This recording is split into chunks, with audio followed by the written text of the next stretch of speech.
December the 9th. Those were distributed. Everybody had a chance to review them. Are there any additions, deletions, corrections? I'll take a motion for approval.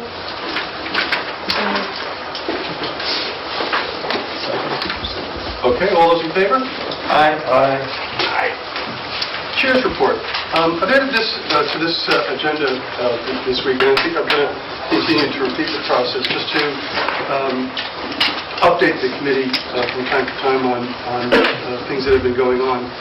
I wanted to note that it is now 2 years and 8 months since the feasibility was approved by town meeting for this project. It's been 2 years since voter approval of the project, and so this group has been at it for over 2.5 years, and I just want to recognize all the members, but particularly the members that have been with us throughout the process for continuing commitment to this committee.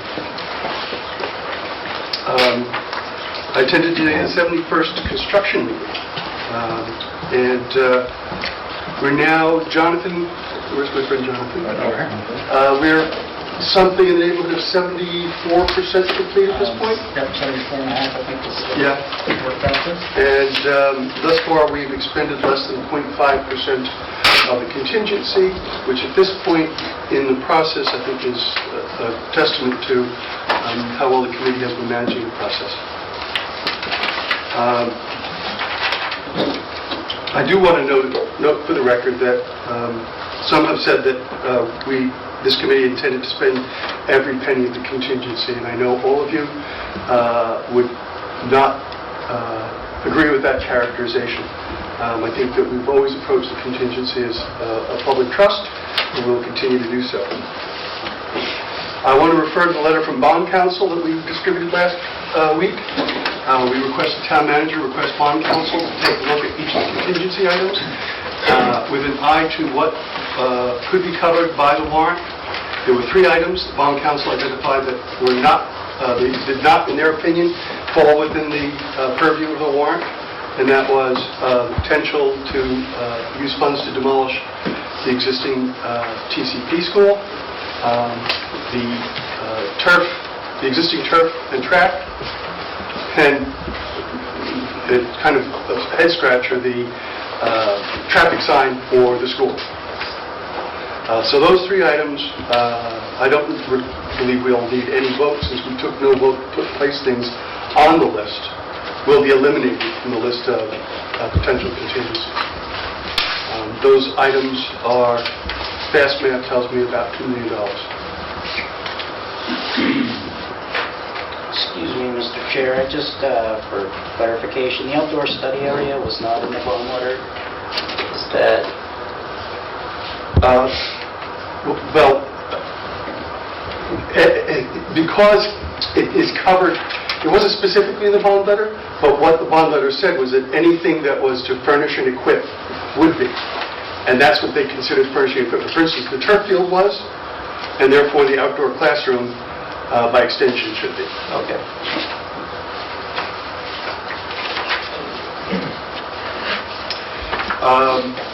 So tonight we're going to proceed as we always have. And so the next piece of our business is the monthly invoices.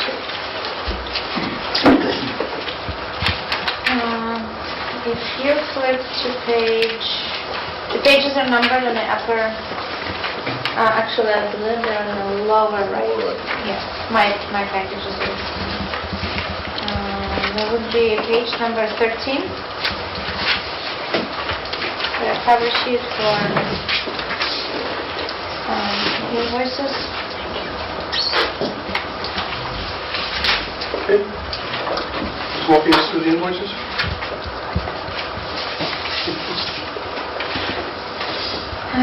Did everybody find it? Okay. So we have a payment requisition number 17. The total is $1,979,624.21. 79,000? Oh, that's wow, okay, sorry. Huh? Total. I was looking at the top and I wasn't looking at the total. Oh, okay. Out of that, To change order 2, we billed $7,538.16, and for change order 4, $581. The other change orders that are listed, nothing was billed this month, but these change orders have been approved and are in queue. The next invoice is for Jocelyn Lesser for owner project management services for $52,500, and an invoice for Tape Architect for construction administration and for architectural services for $84,642.20. The total for this month is $2,116,766.41. Are there any questions?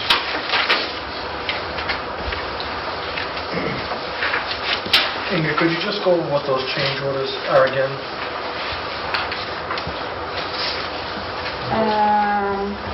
I do not remember. They're on off the page top of my 16, head. right? 16, okay. This is the whole list over here.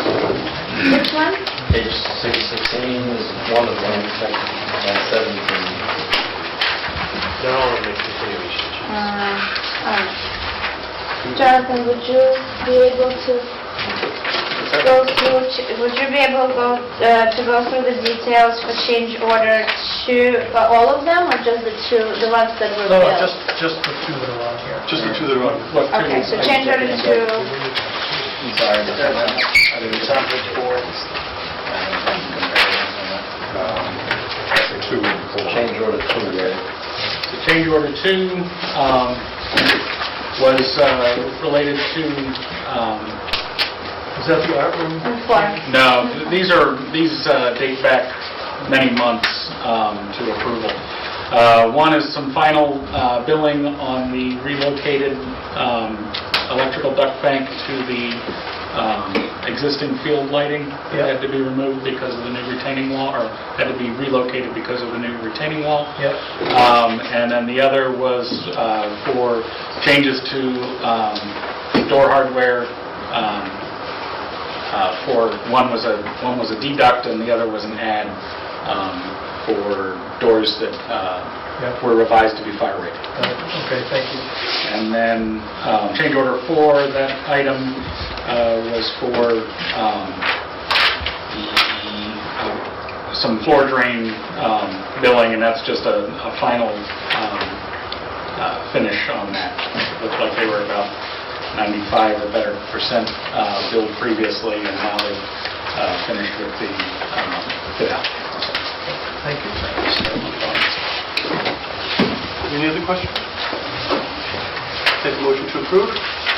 Motion to approve the invoices as noted. Is there a second? I'm sorry? Second. All those in favor? Aye. Very good. Moving on, monthly approvals, change order number 7. This was distributed to you via email last week, I believe.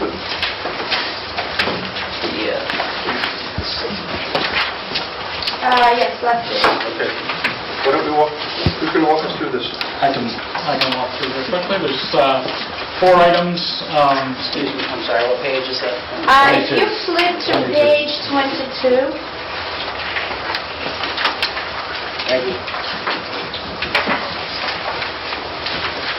There's 4 items being included in owner change order number 7.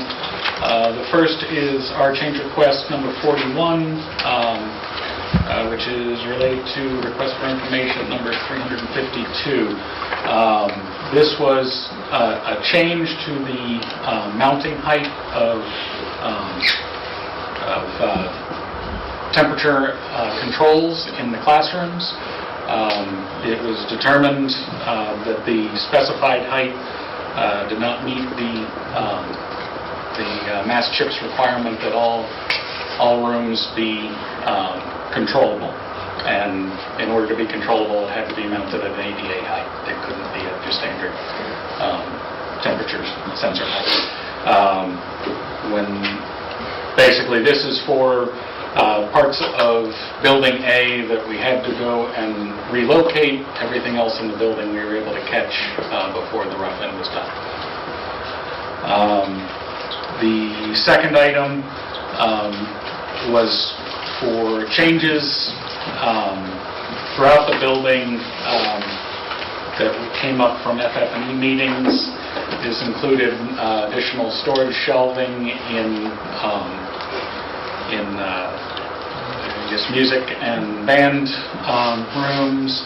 It included some blocking in walls for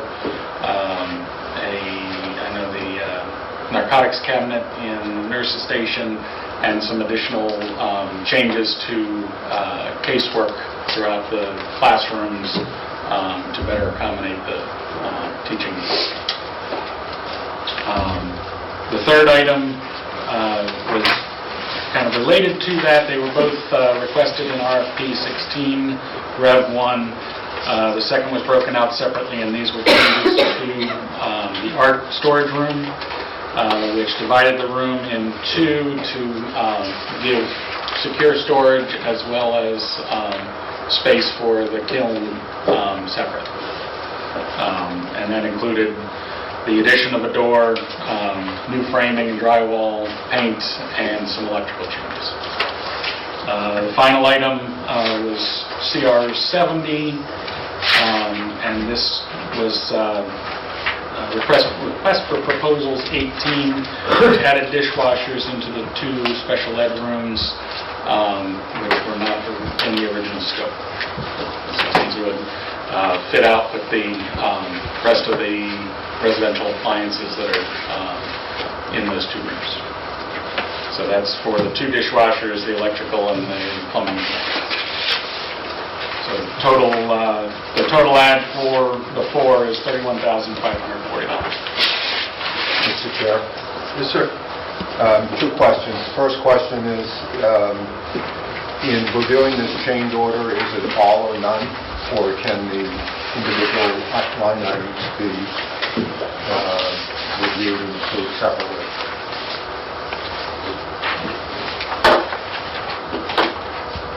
And my second question is, what was the process that we went through for the walkthrough for specifically RFP 16 Rev 1, which is the bulk of the money that's being requested here? What was the process to identify those requirements? They came up in meetings held with faculty and staff related to the layouts of the room while we were doing final selection on furnishings. So they were reviewing the layouts and they had comments on the layouts. So we did our best to accommodate the concerns. So this is fine-tuning of details as part of the final walkthrough. Yes. So go back to my first question. Is this all or none on I the think change order? or- I think that it's all or none related to these FF&E items, yes, because they're all, in fact, I'm not quite sure what the question is. You say each of the four items?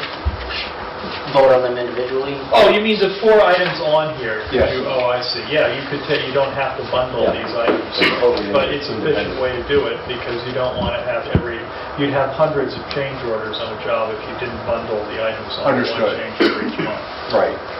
So these happen to be the four change orders. This month, right. Yeah. So you wouldn't want to execute a change order for every line item. You'd have this many change orders at the end of the job. That wouldn't make any sense. So there's an absolute industry standard, customary way of executing change orders. But in terms of the process of this committee, we could choose to approve one or more line items and not necessarily all the line I items. suppose you could, yeah.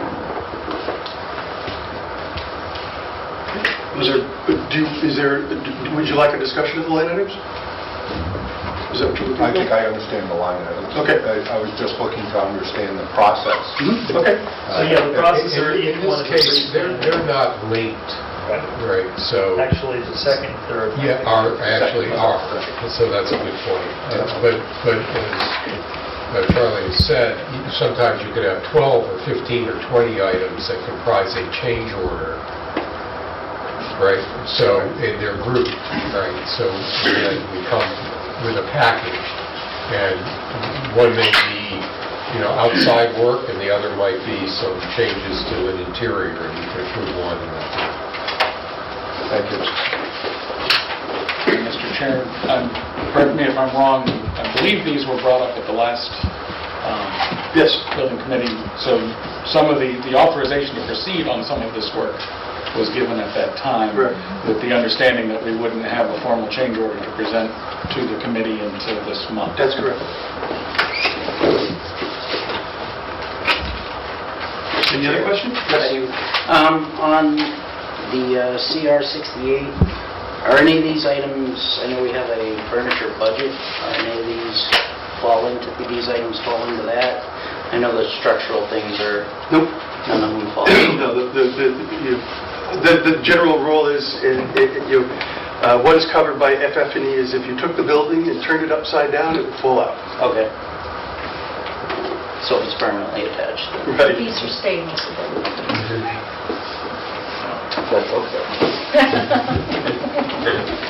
Any other questions? I'll take a motion for approval.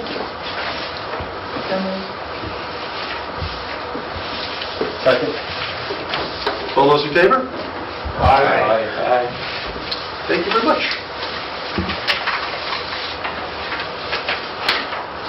Next on our agenda is the list of the potential change orders for discussion. We had a fairly in-depth discussion at the last meeting. I just wanted to note again that the demolition of the TCP, the installation of the flashing school zone sign, and the, what am I missing here? Replacement of existing field and track will no longer be reflected on the list.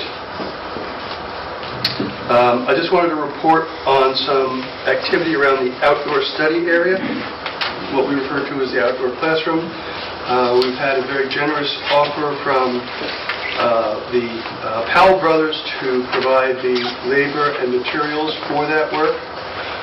The only thing that they didn't feel that they could do wasn't really part of their expertise was the electrical. So we're in the process of reviewing that.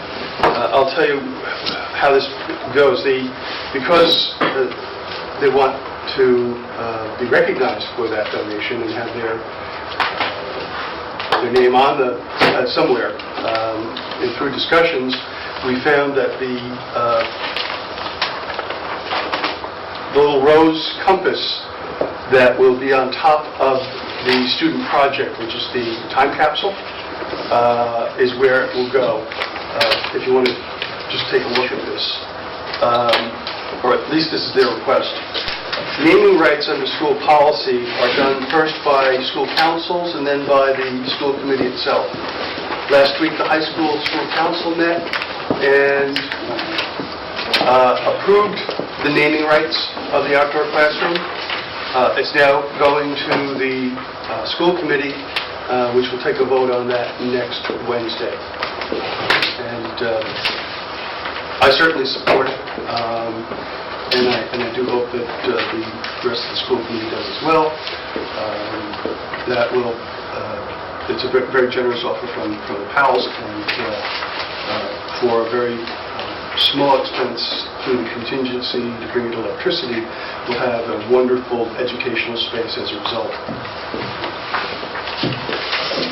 So how does that offer affect item number one? Item number one will not actually be the entire outdoor study area. What will become item number one is we will create a number for the electric. I think have we done that yet?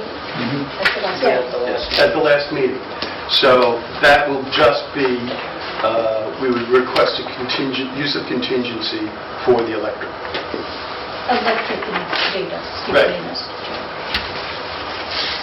Is that the 10-7, is that what it is? Correct. And then there's, in addition to that, there is base contract work that was owned in the GMP that they would be performing and would be issued as a credit to the project. So it's actually a net, total net credit. There's really, it literally costs nothing when all is said. Okay, so it affects that line item 1 by eliminating line item 1. Altogether. Thank you. I mean, That was a simple answer to our... We'll still have to That was a issue it. simple question. We'll still have to issue it as a change order so I can amend my subcontractor, my electrical subcontractor's price. We will be issuing receiving a credit from our landscaper for the work that they had previously owned that now Powell Contractor had to put them for. So that money, it'll be as a separate change item, but it will be a net credit to the project. But total process notwithstanding, it's a net spread. Is it? I think it's... Correct. Thank So, you. John, one of these two is a change order, right? What's that? One of these two is a credit change orders that plans can close out. We can certainly issue that. At this point, that, we're not looking to issue that in a change at this time, but we can combine them into a single. Everyone understands.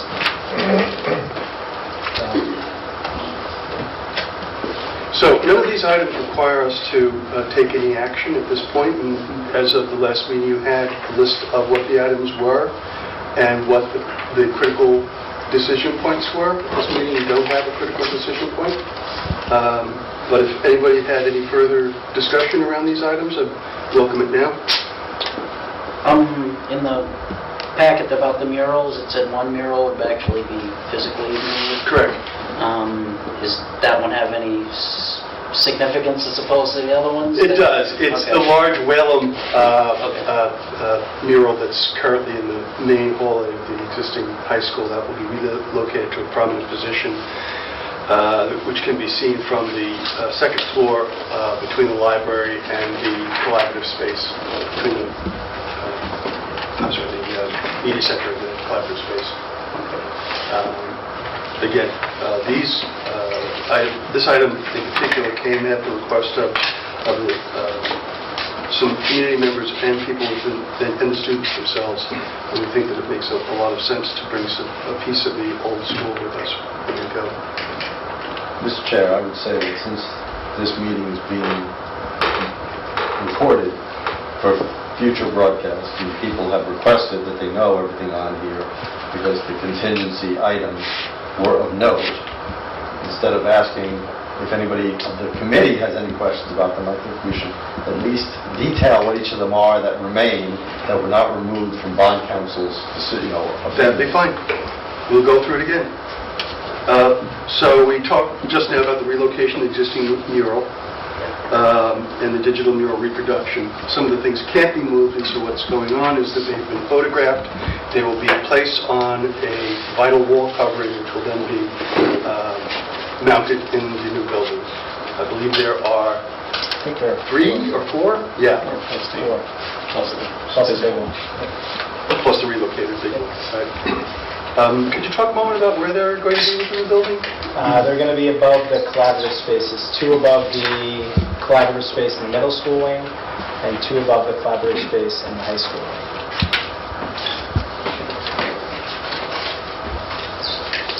Construction of replacement maintenance garage. And for those who don't have it at home, that's $15,000. That's correct. That's $15,000 for that cost. The construction of replacement maintenance garage, this was an item that was discussed at design and during the process of trying to keep costs down. The thought was that we would go to the town capital planning committee for that when the need came to have that building replaced. It would be demolished as part of the construction, and we knew that. And what we wanted to do was to keep our costs down, and we were thinking at the time that we would go to capital planning for that, not knowing what the cost would be. We're further down the road now, and because of the remaining contingency, we think it's appropriate for us to include that within the scope of the project.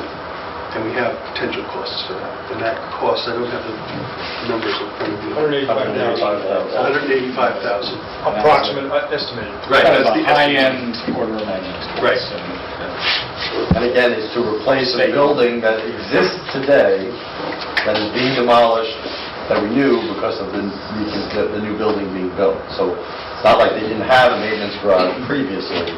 It is one that is going to be removed and we're looking to replace in a new location. Correct.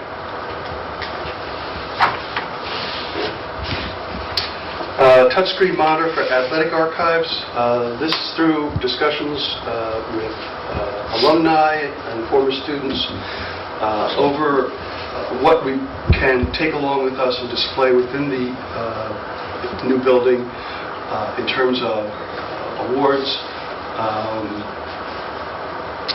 Mr. Spadafino, did you want to speak a little bit on that? Sure. The athletic archives, we're hoping to be like a very interactive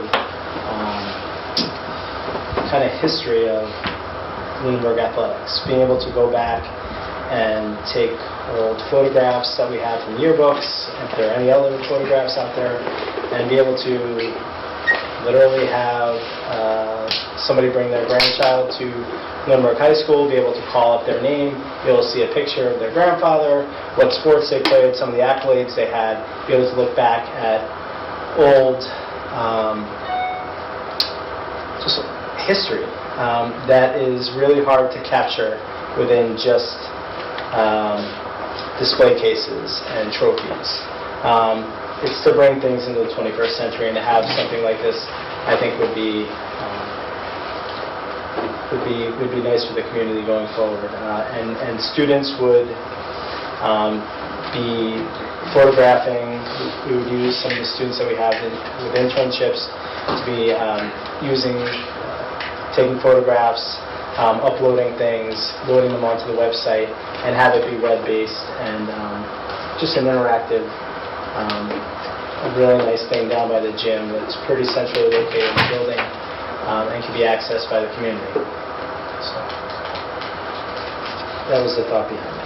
Okay, there had been an actual construction cost of that of $23,922. Thus far, all that we have authorized is bringing the casework and the electric to it. There's no need for further authorization at this point for continuing work. We left it at the last meeting that we would continue to explore this for any potential savings or alternatives. The site, I'm sorry, I had a question on that, Mr. Chair. The information that's archived and documented, is that touchscreen the only place that will be able to be accessed, or could you do it through the website? I think we would do it to both, right? Yes, the idea behind it was, well, there was two groups that were particularly interested, the alumni and the Hall of Fame. What we were envisioning was the touchscreen to take the place of a lot of the current awards in history that we cannot move into the school in a practical sense, that if we do, we would already fill all of our displays that we have for the school as it grows. So from a practical sense, this was going to allow us to take everything in the current Lunenburg High School and move it, at least in a digital fashion, to the new school. Tying it to our website would also allow people to view it from outside of the school. But we used to have a collection of historical team photos in the main lobby. At one time it was by the gym, and it was moved out to the main lobby, and it was one of the most visited spots in the school. Anytime you came into the school, you saw people looking back through. Those photographs went all the way back to the 1920s.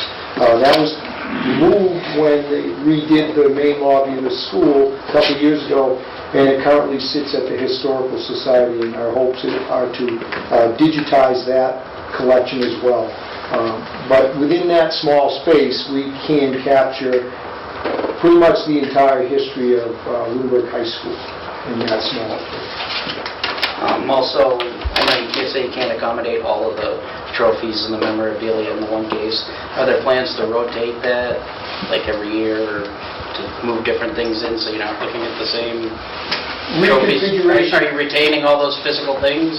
Yes, the Or are we- reconfiguration committee is working on a policy to bring to the school committee for handling of athletic awards going forward. We have no policy really. We have a collection of trophies all over the school in various locations, in various types of displays, many of which cannot be viewed because of the way the limitations of space and they're piled in. So yes, we are working on, we have a draft proposal on that. And that will be for going forward, that won't be for... That will be for handling the previous awards, what comes to the school.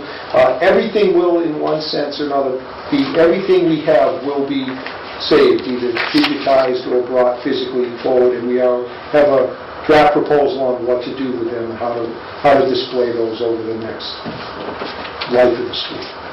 I understand that part of that thinking is how to distribute things that will not physically be taken to the school, finding their, some interested owner. Yes.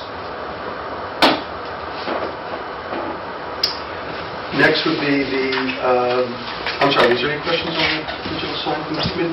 Well, the one thing that, just to reiterate, that the last meeting, we're going to be reviewing the software and the actual monitor and everything, so we haven't made a final decision. That's correct. Yeah, actually on that, so this might be for one of the development team, but so if they do the millwork and the electrical, is it going to look strange?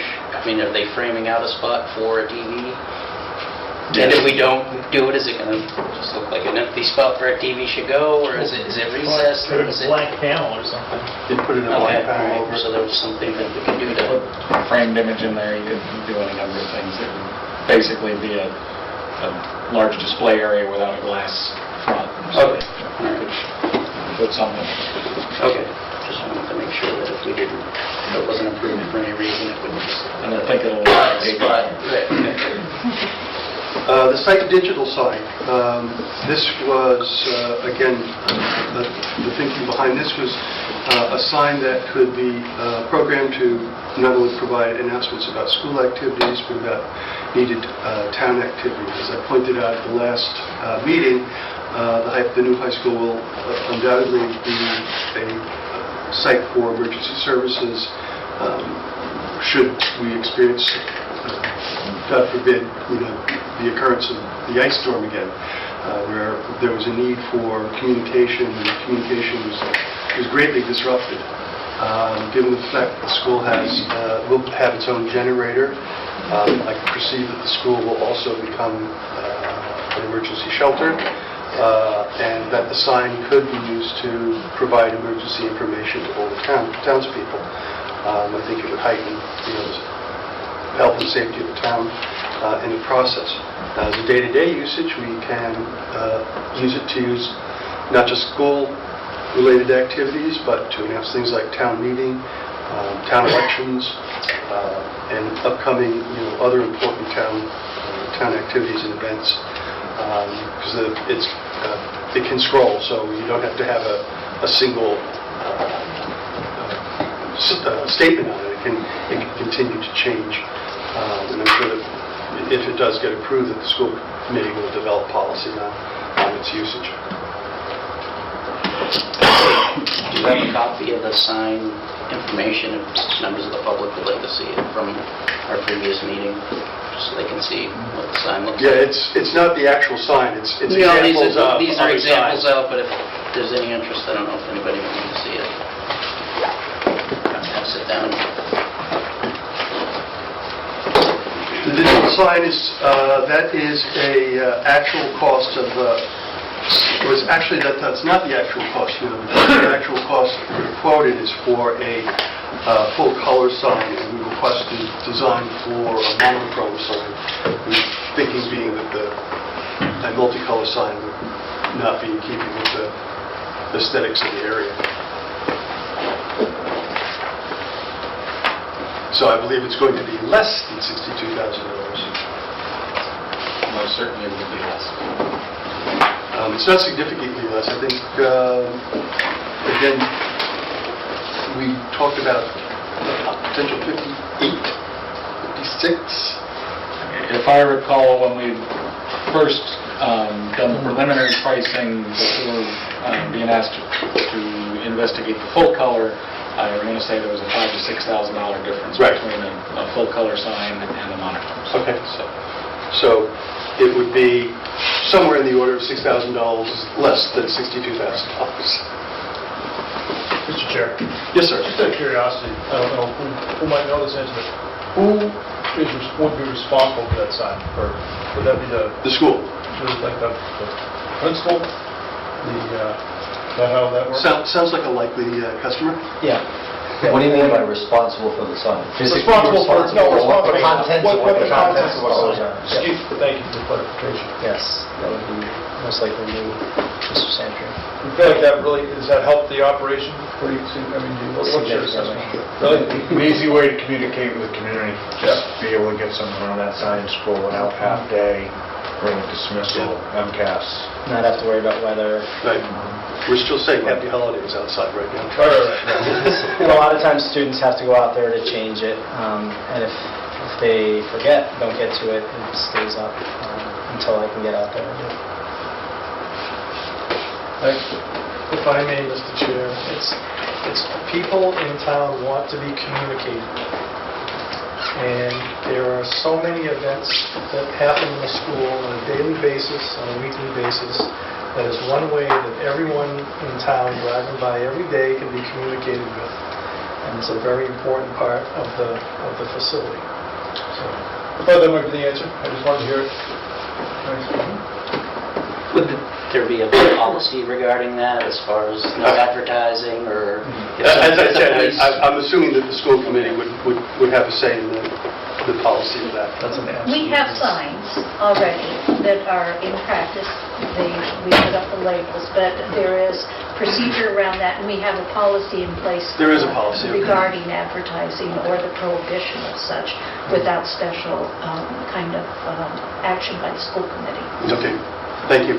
But you would have to request to have your, like say the Lions or somebody, or Yes. wanted to Yes. post they would send a request form to somebody and it would be either approved or disapproved. Correct. Okay, the final item, which is to provide additional cooling to classroom wings. Again, the building is designed with cooling to the cafeteria, the media center, the auditorium, the general offices.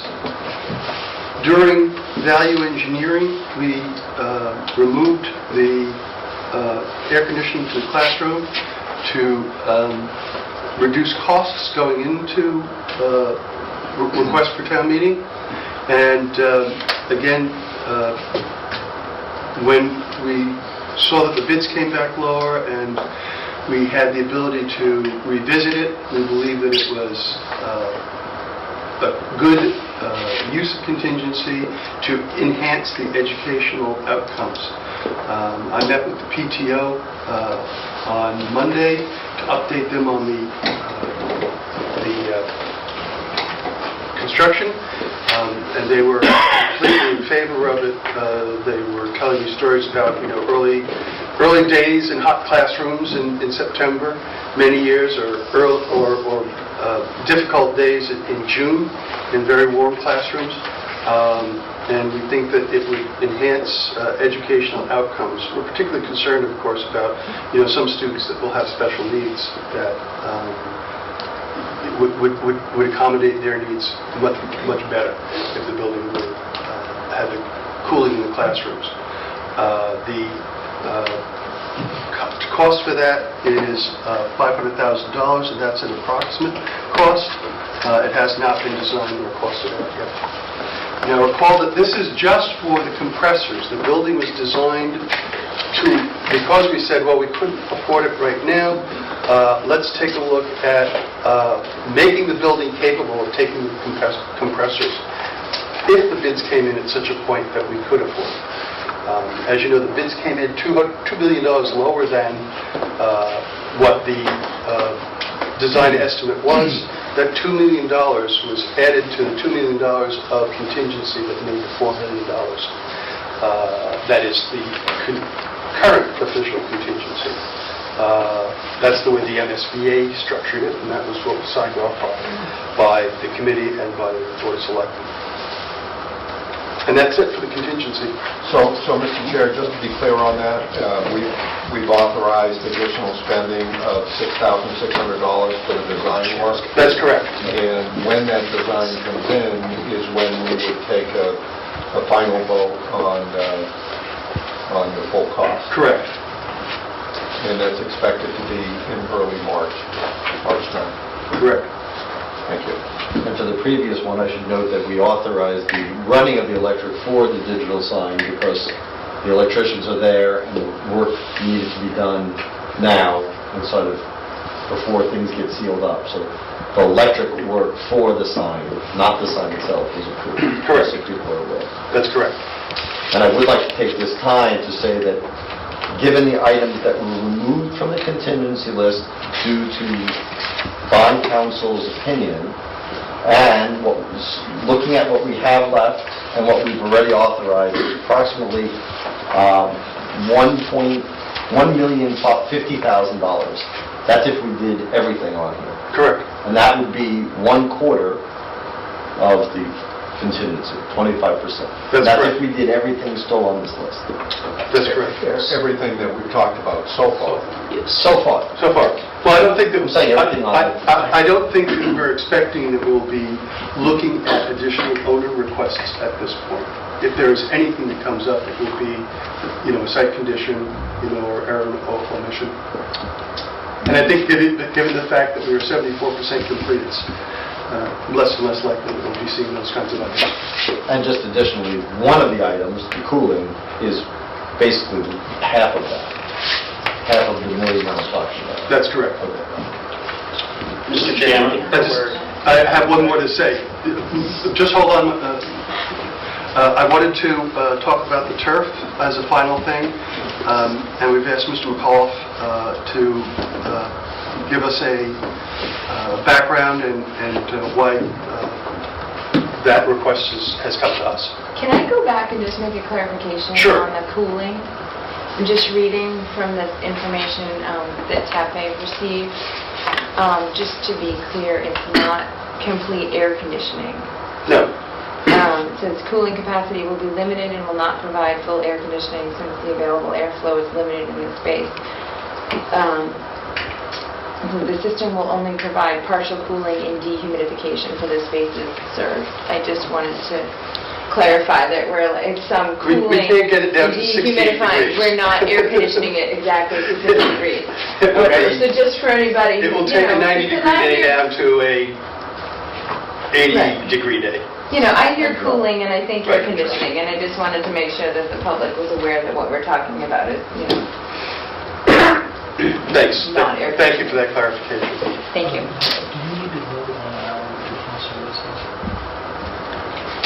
That's for later. You're talking about the design services that we're talking about? Yes, that's coming up later. Pete, you're up. And there's Mr. Oh, does everyone have the, we're passing around now.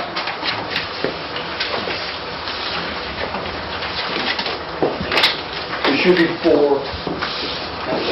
That's 2 sheets. 2 sheets.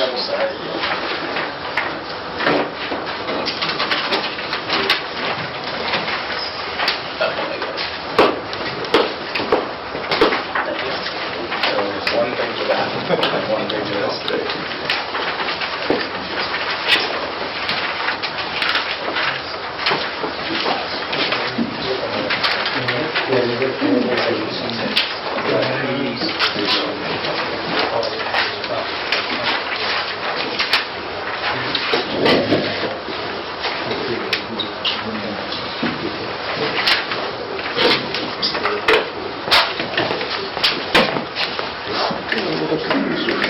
What are we looking at here?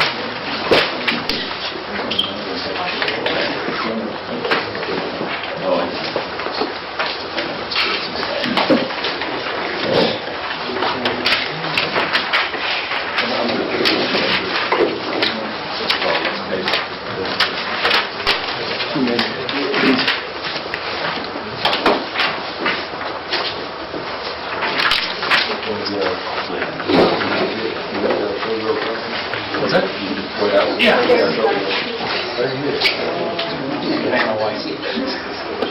You need one like this, and then you need one that's this. Is there enough? Can I see them? First, I'll get.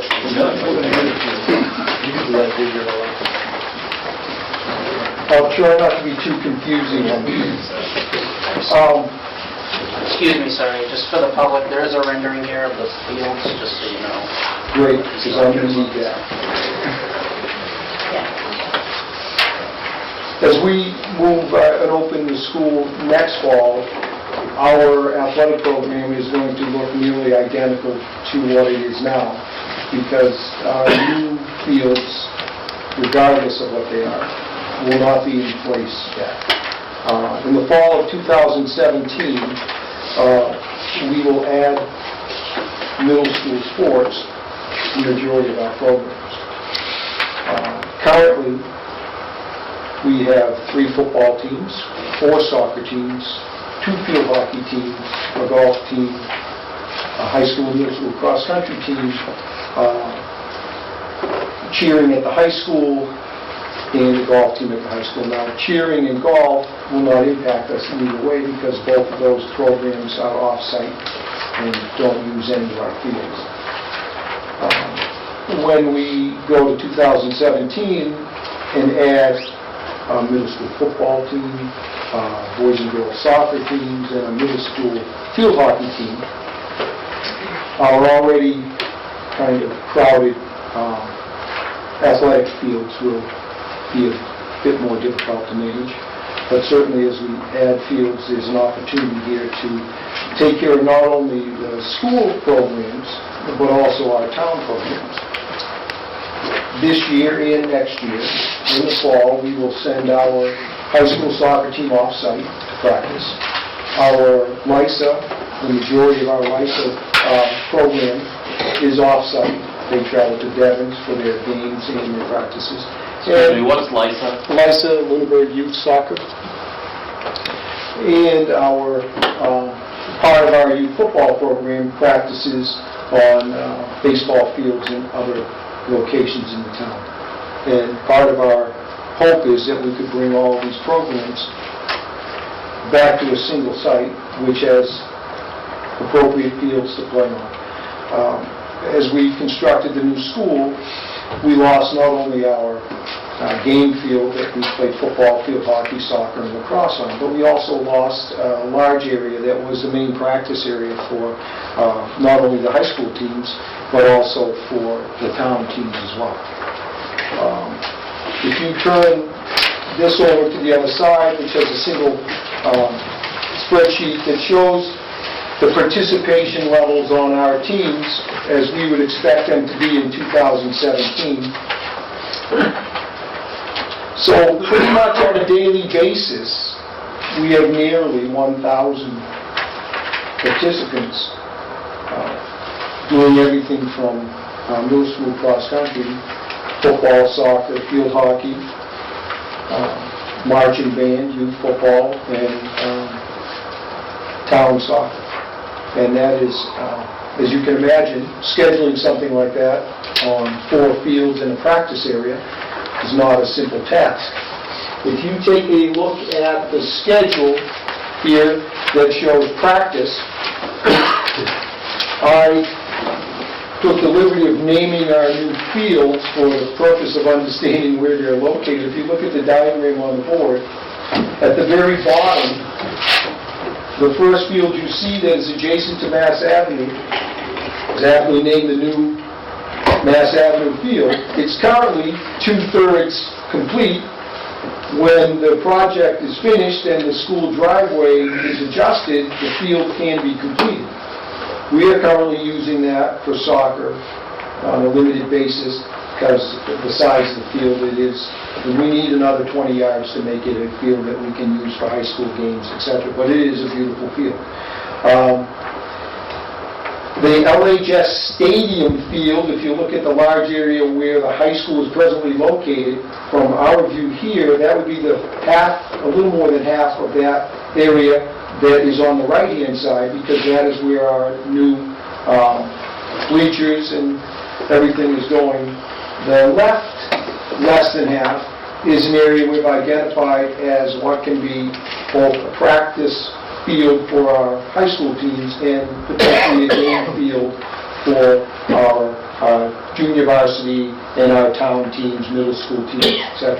And still a very vital part of this is what we always refer to as the turf field, which is in the middle of the track, and what is on our chart here, the practice and drill area, which is the small field to the right of the track and the area that heads towards Turkey Hill Middle School.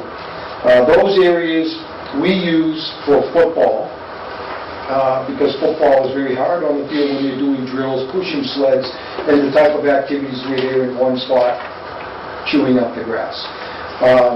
And lacrosse, in a similar fashion, does a lot of their drills on that field, as opposed to even on the turf or on the grass area.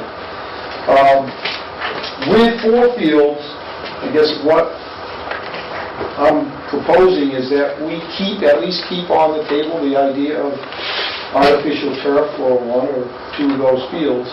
As you look at the usage this is going to get on a practice activity, our practice schedule, we are using those fields Monday through Friday from 3 o'clock till, in some cases, 9 o'clock at night.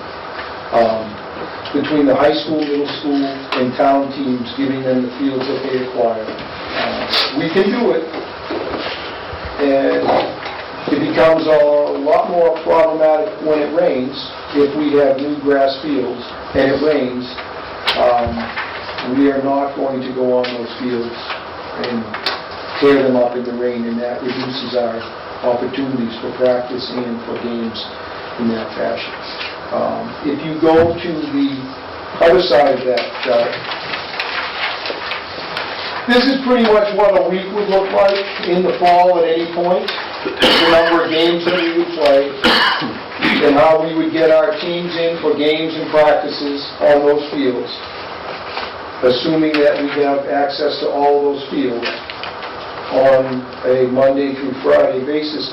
Fortunately, that LISA and youth football both play their games on the weekend, and in general, the high school, with just a few exceptions, does not play their games on Saturdays or Sundays, and this allows us to rotate the schedule and get everybody in for a meaningful amount of time, giving everyone a safe place to practice and everyone the opportunity to develop the teams and play at home, as LISA has not been at home. Now, this is the second year for them.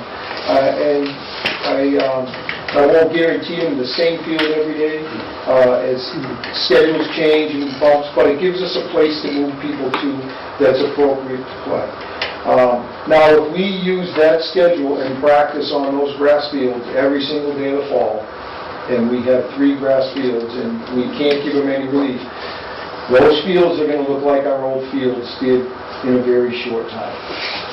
By rotating our teams from the varsity teams, which put more wear on them, down to the youth teams that put much less wear on those fields, I think we can, if we have another turf field at least, that we can keep our fields in a good condition through maintenance, and we will not have the barren fields that we had in the past. These will be the first fields. This field out front, the Mass Ave field, is really the first real field we have ever built in this town with grass. As you saw from the last 10 years on the artificial turf field that we put in 11 years ago, it got a tremendous amount of use, and that field has been fantastic in saving our athletic program with bad weather, because we could always play. There have been, I think in 10 years, I can only think of 1 or 2 times that we actually canceled games because of weather. And that was mainly because the other team refused to come. And it's an all-weather field, and we played on them in all weather. And when we have rain now, we reduce practice time and we squeeze our teams onto the turf field. as I can't put them on a brand new field that is an actual athletic field for games. We have very little designated practice space. That is the space that you don't mind teams using over and over again and wearing out, and you're not going to play games on those fields. You're going to practice and do drills on those fields. We don't have that space anymore, which we had, a couple of years ago, we had a space that was mainly something you could tear up on a daily basis, and you didn't worry too much about the grass. But you couldn't play games on those fields. We had the artificial turf, and we had the football field that existed where the current school is, and we shuffled our games back and forth between those. In this configuration, and with the amount of use that we're going to give the teams and bring our town teams back to town, I don't know how we can do it without at least one more turf field out of the new fields that we put in. Mr. Chair, can I ask a question? Absolutely. On a grass field, a solid grass field, what is the lifespan? If you used it to the level that you're using it, what's the average life of a grass field?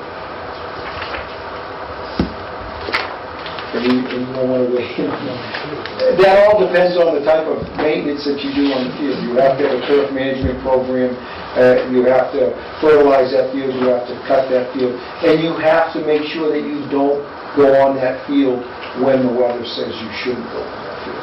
I think if you do that, the lifespan on one of those fields has to be more than a decade, I would assume. Well, I think it's to do with where. I mean, if you play a schedule like this, it's hard to imagine being able to keep a grass field fully maintained. Just look at beautiful grass fields, and they're not used with this intensity. They rest them. So excuse me. Go ahead. So the new fields they built down on Route 70 and Route 2, there's 16 fields there. Some of them are turf, but most of them, I think there's 10 of them at least, that are grass. There are seasons, whole seasons, where they do not use this a field. They rotate those like a crop. Mr. Chair, we asked Mr. McCullough to come because this item was put on over a year ago, and at the time that we asked for it to come under your consideration, we explained this concept, but not in the detail that Mr. McCullough has. So our goal today was just to be able to articulate the reason for the request, and also acknowledge that even at that time, we said there needs to be a comprehensive analysis of the costs for the various fields, either the grass, going to the questions that you've been asking, or the turf fields. And also I wanted to point out that the current price, Mr. Hertz, that's listed here, includes that entire area of the two-field joint. It's not, it's both fields, is what we're seeing reflected here. That's correct. It's all turf. Correct. Yes. What price? What price are you talking about? The 1 million. The Okay. 1 million that's there. And that's, Just to clarify. that's contingent upon specifications and design documents being Right. produced. I mean, that's historical data based on turf fields that we have priced for other That's an projects. approximate number. Because currently, it's all slated to be sod. Sod. And that price for that whole area does include the credit for not providing the sod, which is currently in the guaranteed maximum price. And Chair, I'm sorry. Oh, I was just going to add that we're currently working closely with the Parks Department around the existing track and field in terms of just the whole notion of how do we maintain that into the future and how do we make that sustainable. And so this is part of that analysis that we are doing there as well. And that has yet to come to you because we're still working on it. Mr. Erickson? Do we know what the specific line item is for the sod for those two fields? I would be, remiss if I didn't say this was off the cuff, but if I recall, the net add during the GMP to go from seeded to sod was in the $120,000 order of magnitude. for those 2 fields. The soccer field in the front of the property has always been sod. The other 2 right now are in the contract as sod. And I believe it was $120,000 was the difference between sod and grass. Mr. McCullough, you said at least one. So if there was only one of those field, for instance, the new stadium field was turf, would that allow for a greater flexibility than? Everyone, if one, it certainly adds for greater flexibility over if they had both grass. The other part of both grass is we put those fields in, we're going to wait another year before we're going to be on those fields. So we'll still be in this holding pattern with our teams off-site. Any part of that, if both sides of that are turf, then, rainy days are sort of an afterthought. Putting teams on the field and having kids there using the fields is something that gives us a great flexibility and allows us to continue that opportunity of doing it. One field gives us a lot more flexibility and ability to practice there and helps maintain the other grass fields. 2 of them just magnifies that ability to keep our grass field healthy and continue to offer all the programs that we want to offer. So, if I may, just another 2 questions. Mr. Lester? So, how numerous are turf fields in our region for schools that we play against? Number 1. Number 2 is, what do the schools who don't have turf fields do when it rains? I mean, are we just looking at canceling games? Is that what's at issue? How numerous are they? More and more numerous every year. Most of the schools that are coming, anybody with a construction project now has a turf field on their schedule. Other schools, like Littleton, has had a proposal the last couple of years in town to put in 2 turf fields because of the difficulty of running all their sports programs on grass fields because the fields quickly deteriorate. Yes, they do cancel games because of, and that's problematic at the high school level because a canceled game is not really canceled. It is just pushed into the future, which means that game then gets played on a date and you're canceling practices or bumping. I frequently bump youth teams off of the other surfaces when we have to cancel. We all start with a schedule every year and then the weather dictates. And we've been fortunate with our single turf field when we had a grass and turf field that we could maybe not play the games on the grass field, we would play on the turf, which usually meant kind of bumping someone off of the turf field for our games at the cost of their practices. A question I'm frequently asked, and I'll throw it open to our architect, or maybe you have information on it, Mr. McCullough, is the current field, because of its use, is in need of replacement. It's 11 years old. I understand the technology has changed, that with appropriate usage it lasts longer. Is that correct? And what would be the expected life expectancy of a turf field? Given the use that you see us. I'm not sure. It was kind of 20 years That's what sticks in my mind. That's what recently they're saying. The new fields are different materials. They look more like grass. What they're saying now, the few places I've been with the vendors or something, that they're pushing those estimates of field life out to 15 to 20 years. Now, in the case of our field, we're at the 11th season, fall of using that field. It has done an unbelievable amount of service. But you remember, when we put that field in, for the first couple of years, the area around it more resembled the surface of the moon than anything else. It got a lot of abuse. During that time, there was no fence around that field. We constantly tracked mud from the unprepared surfaces onto that field. And those are some of the biggest dangers to the field is bringing dirt and other things into the field shortens the lifespan. And I recall how exciting it was when they were finishing up that field, and literally as field turf was pulling out, we had kids rolling the ball onto the field and starting play on that field literally while they were still packing up. That field has got a tremendous amount of use. It was, for a long time, in any kind of weather, the only field we had. Now, on the other hand, if we have one or two more fields, our usage is going to be pretty, for the high school, is going to be pretty close to what we were doing before. We'll use all of those fields less, and I think we extend that life even more. Companies that came in and looked at it, we've gotten more life out of that field than other communities have, and I think we've been pretty good watchdogs on that field. I know you may have heard a complaint or two when I instructed people they weren't using the proper use of the field from time to time. We've done a good job. That field has certainly exceeded that initial 8-year lifespan that they kind of promised. And I would fully expect that fields that we put in now would more than double that.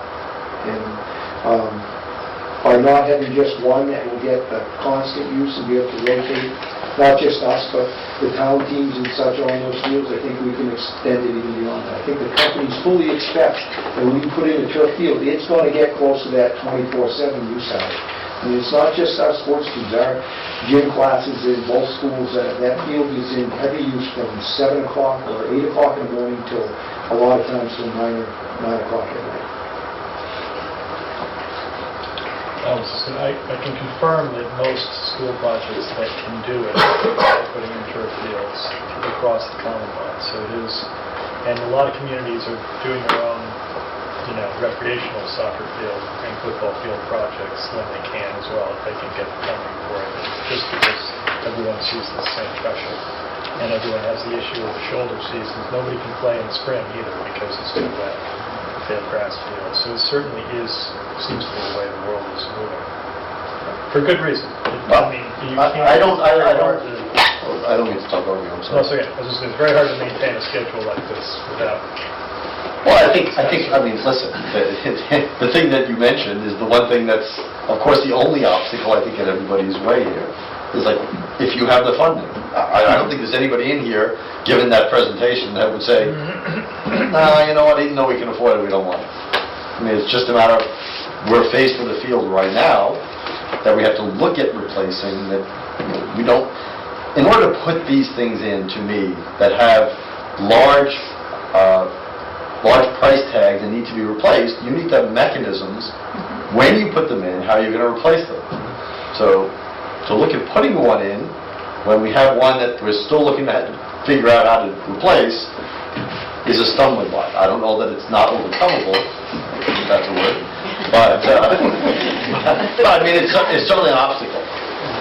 I agree with that. That's my biggest hang-up with it, is what is the mechanism for, you have a hard enough time appropriating money to fix a roof on a building, where's the mechanism for it?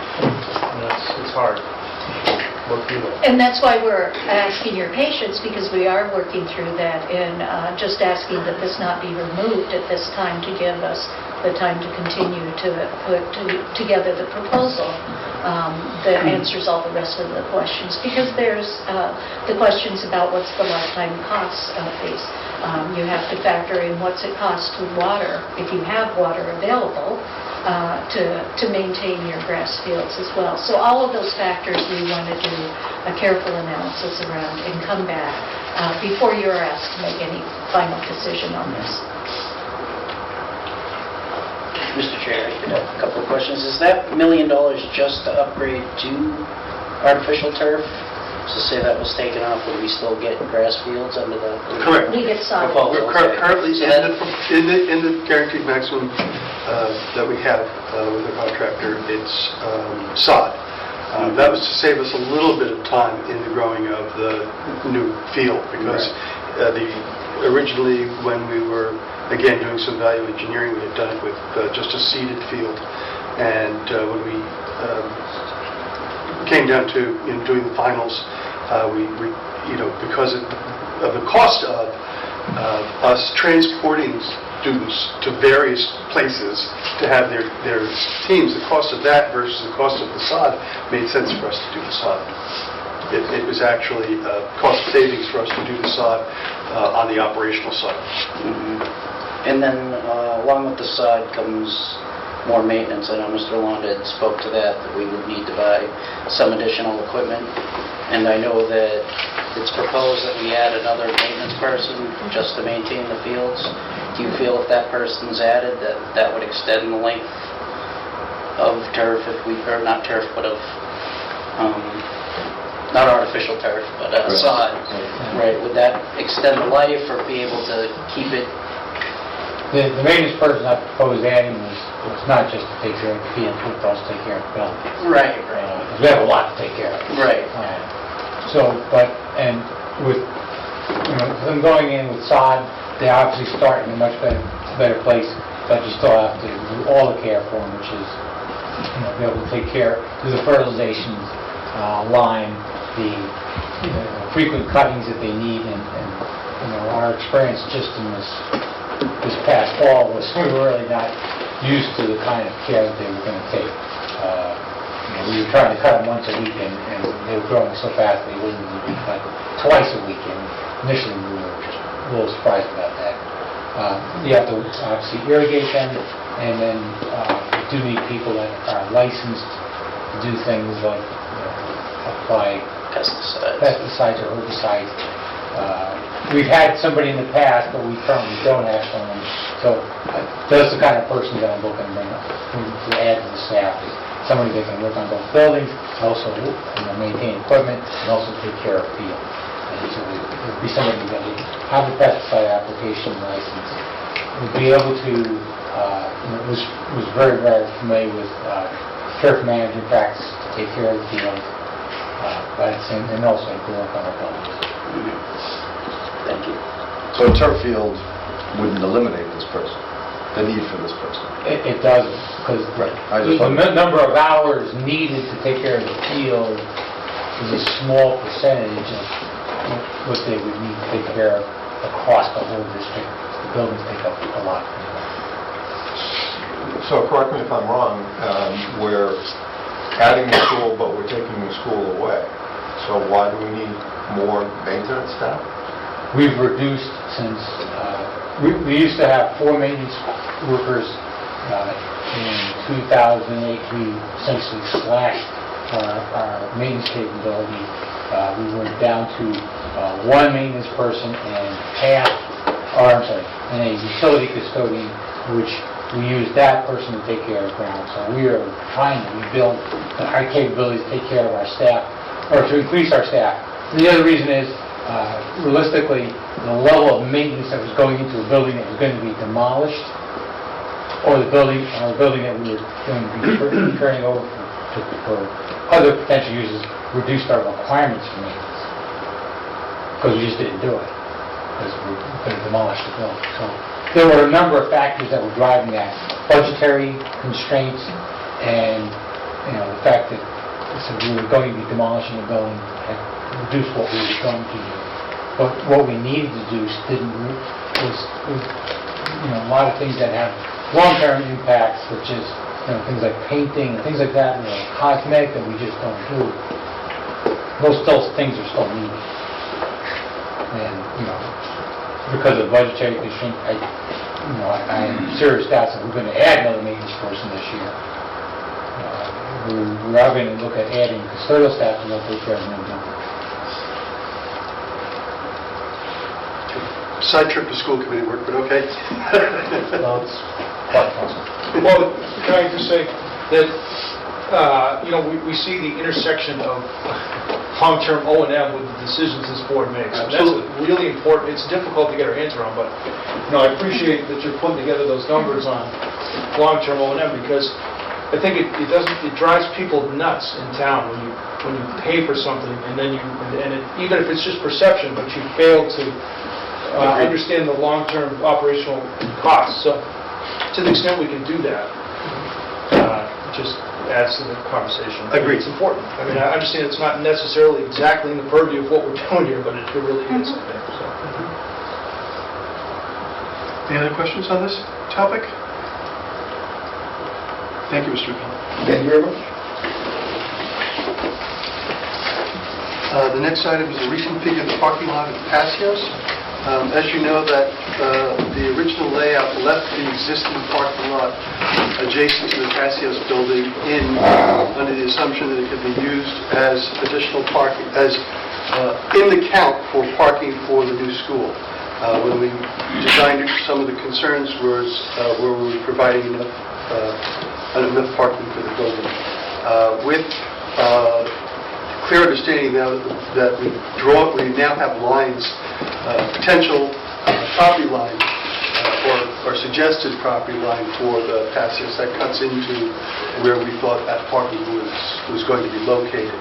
The proposal then was to replace the same number of spaces that we were losing by shifting it down to another portion and reconstructing it there.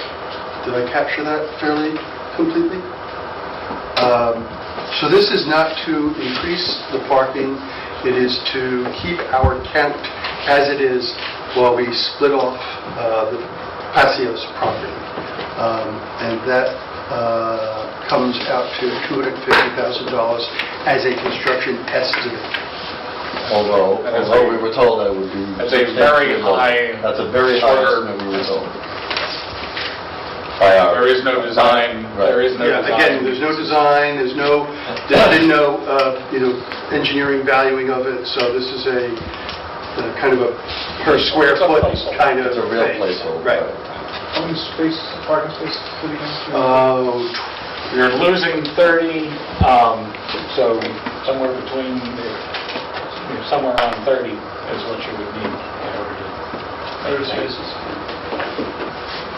But it's unknown... Right there, point out where we're losing. These are the ones next to Passios that would be eliminated and potentially, going off with Passios. So this area up where our construction trailer and parking is now is what would likely be developed. It's the unknown at this point is what it does for stormwater. And without a full design that really is just an arrow and a dart in the board as a placeholder. So at some point, we'll have to consider going to design in order for us to make a decision on it. We're not at that point. At this point, we still have some time. While we're at it, it's not the others, as we say, demo the Passios, the track and field, and the school zone sign are no longer a part of our discussion. It is not a contingency item, but I know that people have raised concerns about it. I've asked Mr. Lund if he could just speak very briefly, if he could, for keep an eye on the hour, of the solar potential for the building. So we have, through a state grant, we hired Robert W. Patterson Associates as a solar consultant. They are at work and putting this, preparing an RFP for us at some point. They did a preliminary analysis of the building and also for the Department of Public Works building as well. And they've come back and said they think that maximize the roof space, that we could be as high as 750 kilowatts on the roof. And they did a financial analysis, and it looks very, very appealing to either go with a net metering type project, which would be a solar field not located on the school, but the school would have full advantage of, or a behind-the-meter solar project located on the roof of the school. And based upon those two things, they've raised a couple of red flags about the project. One of them was the interconnection cost. For Unitel, we know there's an issue in town. There are these two circuits. One of the circuits that is full is a circuit that the school currently will be on. So there will be costs associated with interconnection. Those numbers, that was looking at about $250,000 for interconnection costs that would impact the project. And the other one was just concern about warranty on the roof membrane. So it does look like there is a mechanism to be able to keep the warranty in place, but there are some things that the solar developer would have to do to be able to ensure that we do not violate the warranty and keep the warranty in effect. So the two approaches, both net metering and a rooftop system, we haven't made a decision on it yet, but we have looked at numbers. On the roof looks more promising from a financial standpoint. Both approaches are really not looking at using any town's capital to bring this forward. So it would be power purchasing agreements or a net metering agreement, where the developer would develop the project, own the project, and we would essentially be using all the electricity either on the building or getting all the net metering credits and electricity going to the grid.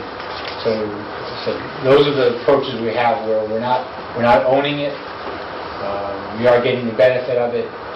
We are paying for the electricity that facility would generate, and that would be roughly around 8 cents a kilowatt hour,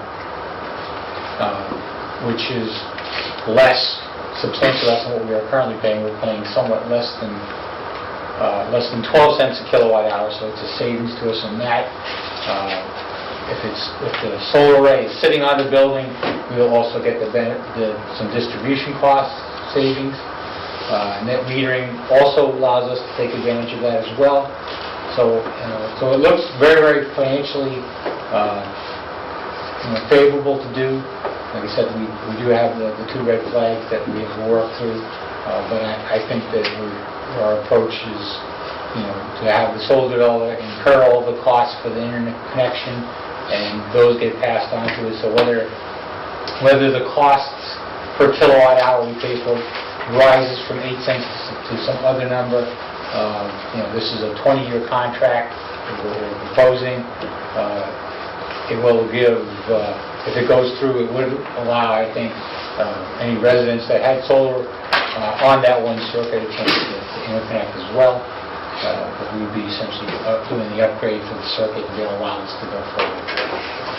So a lot of benefits, I think, for it. Definitely financial benefits for the school.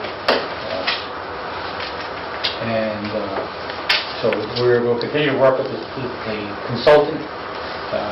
So as part of his contract, he has to put the RFP together, send the RFP out, evaluate the results, and come back to us with a recommendation. We'll continue to develop this over the next 60 days. Thank you. I did have one question regarding the interconnection money.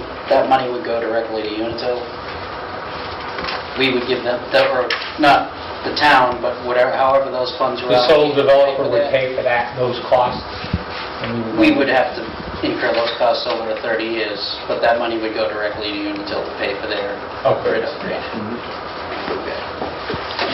There was, when we discussed it earlier, because it is a interconnection to upgrading that existing line, there would be a benefit not just for the school, but could be to other customers, correct? That's what he said. anyone on that circuit, if they're currently not able to connect, and because of this project, we were able to upgrade Unitil's circuit, then potentially they would be able to upgrade as well, or connect as well.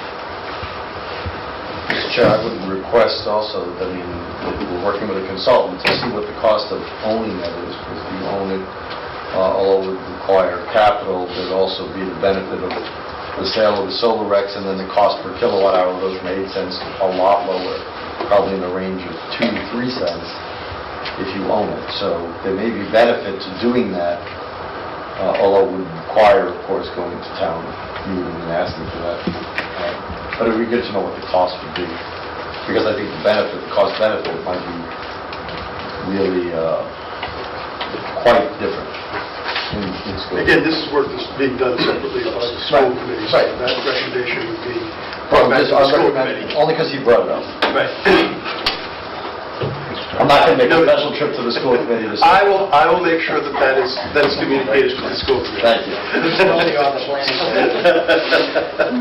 Just the pages, it's 305. Okay, so that takes us past all of those items.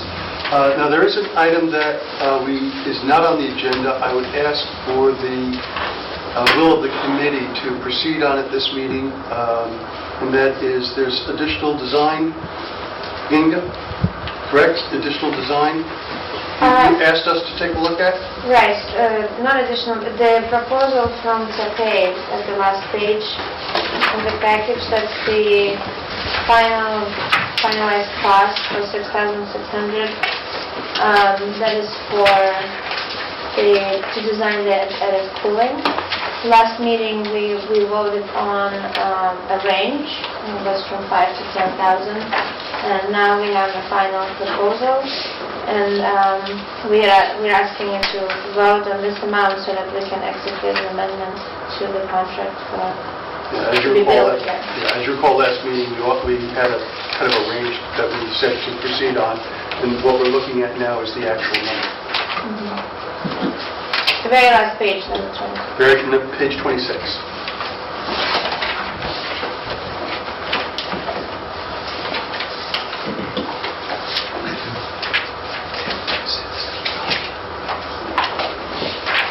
Mr. Chair, Yes, sir. I move we approve the request for $6,600 for additional design services for the air cooling system. second. Discussion?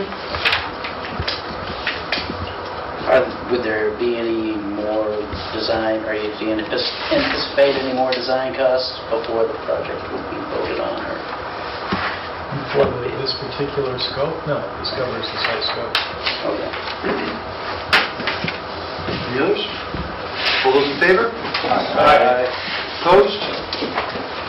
Okay. Construction update. Can we run the video? Whichever, then Jonathan is going to do a quick update on construction, so... They may or may not be linked. There's been a suggestion, hold on, there's been a suggestion that we take questions and comments now. Is there any objection from the committee? Well, let's do it. Are there questions and comments? We don't know. Mr. Rogers? Is this to take the place of public comment? That's correct. Okay. Thank you. My name is Dave Rogers. I live at... You have to come to the microphone, please.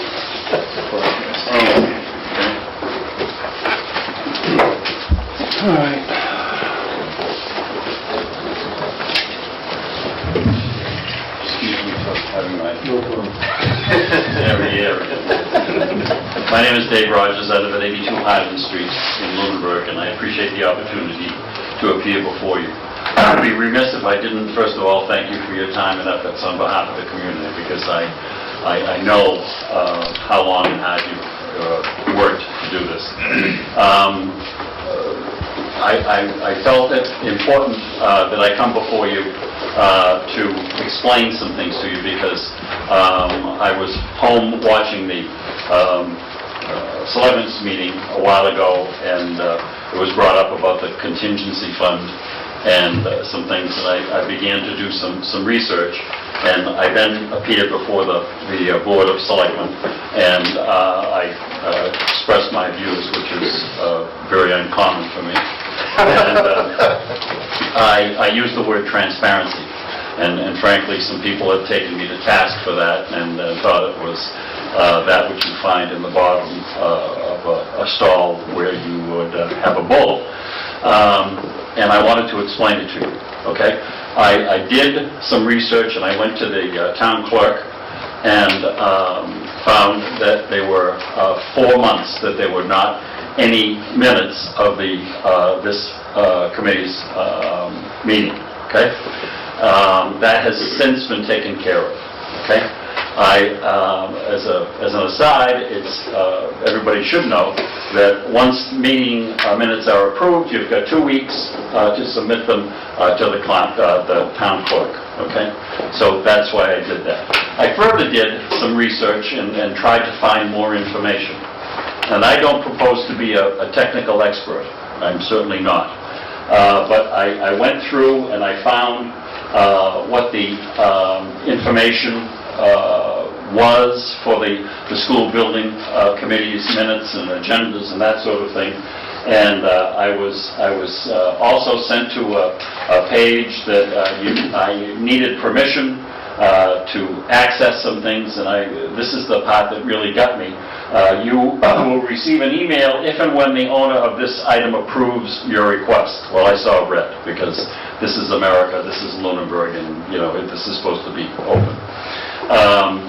As it turns out, this has been also corrected, okay? But what I did was to go to the school building committee's section in the schools. I'm not using the right words because I'm not really computer literate. Website, okay? And it has been explained to me that I should have gone to the town's website because it would have been more direct. But that's why I felt that there was no transparency and I wasn't getting as much information as I thought I should deserve as a citizen, okay? I don't want you to feel like you're by yourself because last night I appeared before the Board of Selectmen and told them that the building reuse, 10 meetings, 8 months, no minutes, okay? So it's prevalent. Someone, I won't point them out, but said that it's important to communicate, and that's why this sign is very important, okay? So I want you to know, and I also said that this committee was well-intended, okay? So I never once tried to cast aspersions on this committee for its work, but I was just frustrated talking about a contingency fund of $4 million, which represents 10% of what our ante is, and I didn't know anything about it, and it wasn't available for me to find out.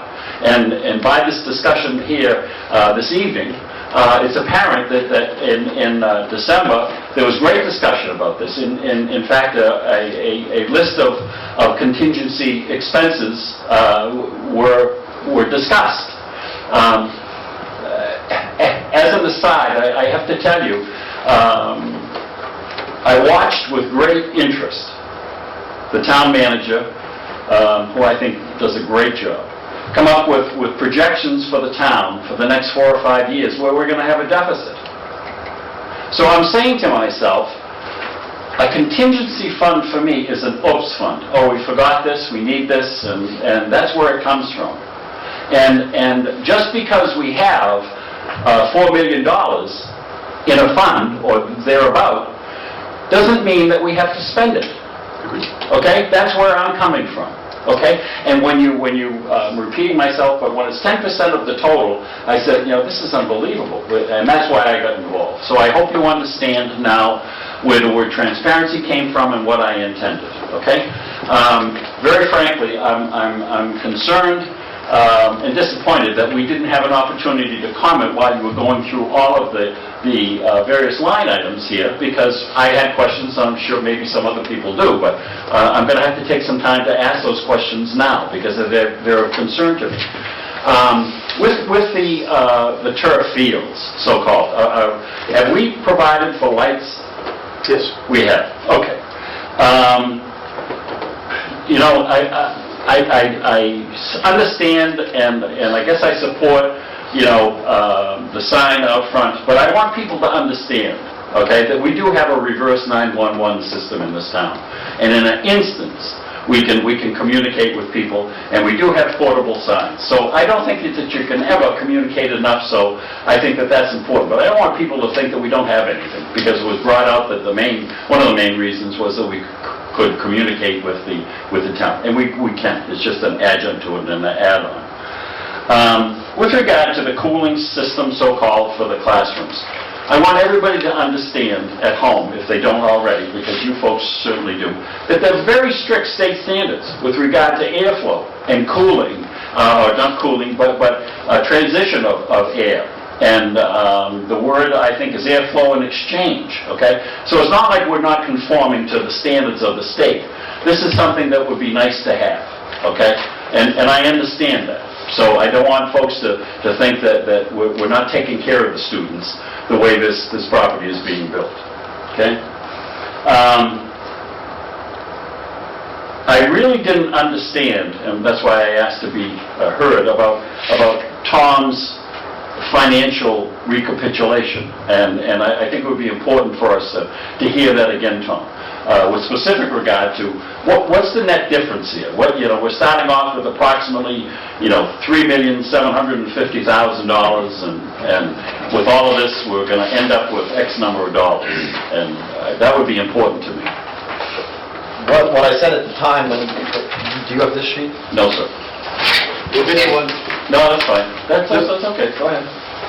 We had a list of items in 3 sections here. Things that are likely to be approved, things that were discretionary that we voted partial approval on, and then the bottom item, of which 3 were eliminated tonight because of the bond council's opinion.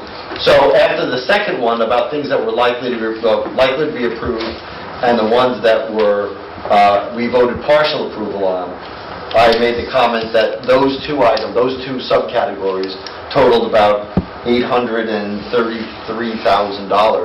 And we've already spent on the contingency $200, so that would make it $1 million of the $400.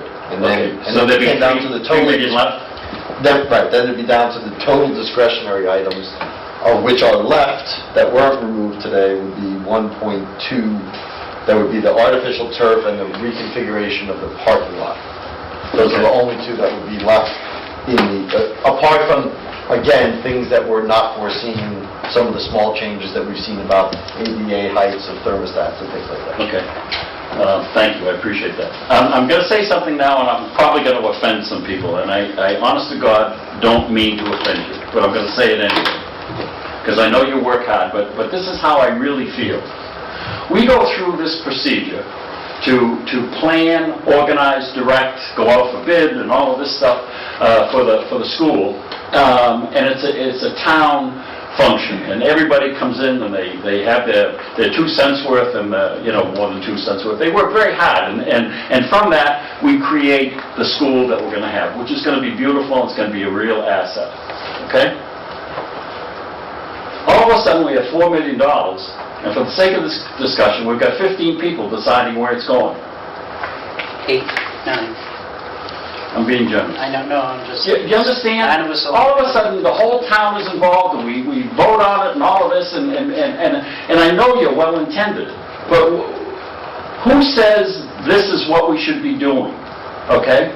I happen to be of a position, as I said, that just because we have it doesn't mean that we have to spend it. Okay? And that's, I think of the tax rates and the poor people that will have to pay for this, et cetera, et cetera, et cetera. But I also think of the great things that we'll have, as a town. So there's a balance here. But I had to say that because that's how I feel. Okay? I'm sure that there was one other thing, but I'll pass because I've certainly taken enough of your time. Thank you again for what you do, and I really hope that we think long and hard before this money is committed and spent, because, for all the reasons that I said. And thank you again. I appreciate it. Thank you, Mr. Rogers. May I respond, Mr. Chair, to those comments? Sure.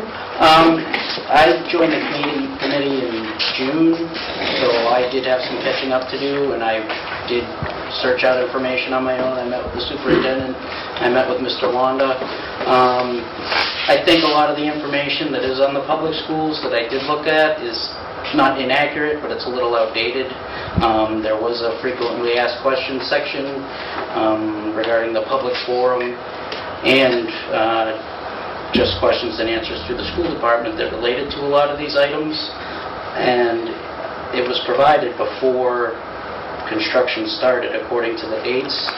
So I think that maybe that some of that information could be updated and include some of these items. Because, I mean, some of the specific questions were about the fields, were about what was going to happen to the patios. I know those were taken off, but, excuse me, when I was looking at it, they were still on the table. So I think some of the information on the school website could be updated. There were only 5 televised meetings on the website, and actually at the last meeting, I did request, excuse me, that the meeting minutes and discussions be more, that the board discussion and the resident discussion be documented further. So the minutes of the last meeting are much more detailed than they have been in the past. So. Thank you. Mr. Whitmer. Carl Electric, 50 Sunset Lane. First, I'd also like to, really give a lot of credit to the commission, committee, but also to the engineers, the architects, the construction people, everyone who brought this project as far as it's been now, with such little changes and 0.5%, I think you said, of contingency. And that's an outstanding job, and I think you should get a lot of credit for that, because I've never seen anything come in that well on budget. So I commend you all. You've done a good job. And I hate to see it get tainted at the end here, so we'll now get the contingencies. This $4 million number, I think it's a technically correct number. It's a round number. It's not exactly $4 million, I'm sure.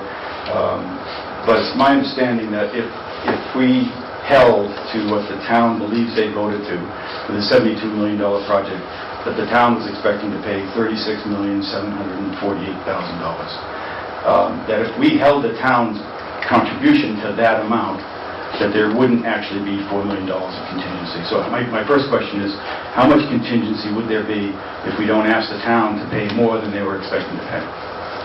2.7. 2.7. Approximately. Close enough. Thank you, Tom. 2.7. Which is great, because when I added up, and I may have done it wrong, but all of the contingency and discretionary, and I don't know the difference, they all look the same to me. When I add those all up that we talked about tonight, I get a number that's around 2.3 million. I'm just reading off Is that about right, Tom? I'm just reading off a spreadsheet that was presented to us at our December meeting, so. I think it's pretty close to that. So it's under that. Correct. That number. So we have a potential to actually save the town some money here if we use it to do some good things. And clearly, there's good things on the list. There's some things that maybe we need, maybe we don't need.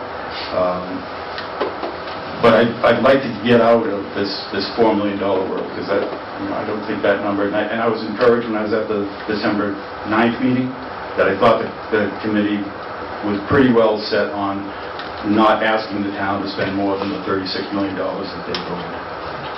Is that the sense of the committee? The sense of the committee is that we're going to spend as little as possible and produce as good an educational outcome as possible. We certainly were never looking to spend $4 million, and we were never looking to spend... my problem with talking about the $36 million is that well, it's not a problem. The $4 million came up because of the fact that the bids came in $2 million lower.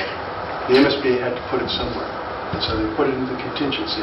The reason they put it in the contingency was that originally most contingencies are 10%, and we actually reduced our contingency when we first went to the MSBA by $2 million as part of our value engineering. So we're still looking to stay within those kinds of numbers. I'm not going to commit the committee. I don't think anybody here would want to commit the committee to a ceiling of some sort, given the fact that the project is not done. But we're going to get as close to that number as humanly possible. So, that's all good, and I understand. And maybe I'm asking too much, but I'd like to get a sense of the committee. If the committee's sense is that they will not go over the $36 million that the town voted.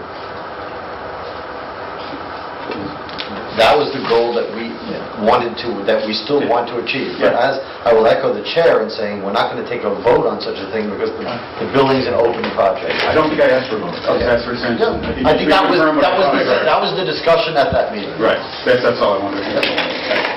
Okay.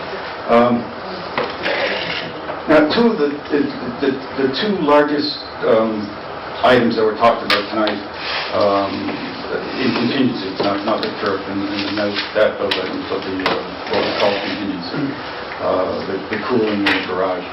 Both of those items, I understand, were value engineered out at the original design phase. Correct. And so I'm wondering where I would find access to the documents of when they were still in, so I could see what they were, how much they cost. How much was pulled out? The consultants about that item. Yeah, these were ongoing discussions during the design meetings. I don't even know if they were part of the school building committee's meetings. It was prior to the vote. All I know is that I've heard several times, and it's in the minutes, that they were in the original design and they were value engineered out. That's what the minutes said. And that's correct. So there must be some document somewhere. We can research it. Yeah, okay, that's all I need. And on the contingencies, I just want to confirm, if anyone ever watches this, that since these are now all contingencies and have been taken out of the base project, that we would expect no matching, no state funding, no state match or anything for anything we spend on that's called contingency. Any of these things we talked about tonight, there would be no match. All of the things within the building will be reviewed by the MSBA to see if they would have a match available to them. It is our belief that the MSBA probably will not participate in those, but the MSBA will be reviewing those. Because I thought I heard at the meeting of the 9th from one of the... Anything that's site-related is not reimbursable because we've already hit the maximum reimbursable limit for site work. I thought I heard, and I was just trying to clarify, because I thought I heard at the last meeting... Yeah, I'm trying to clarify what we...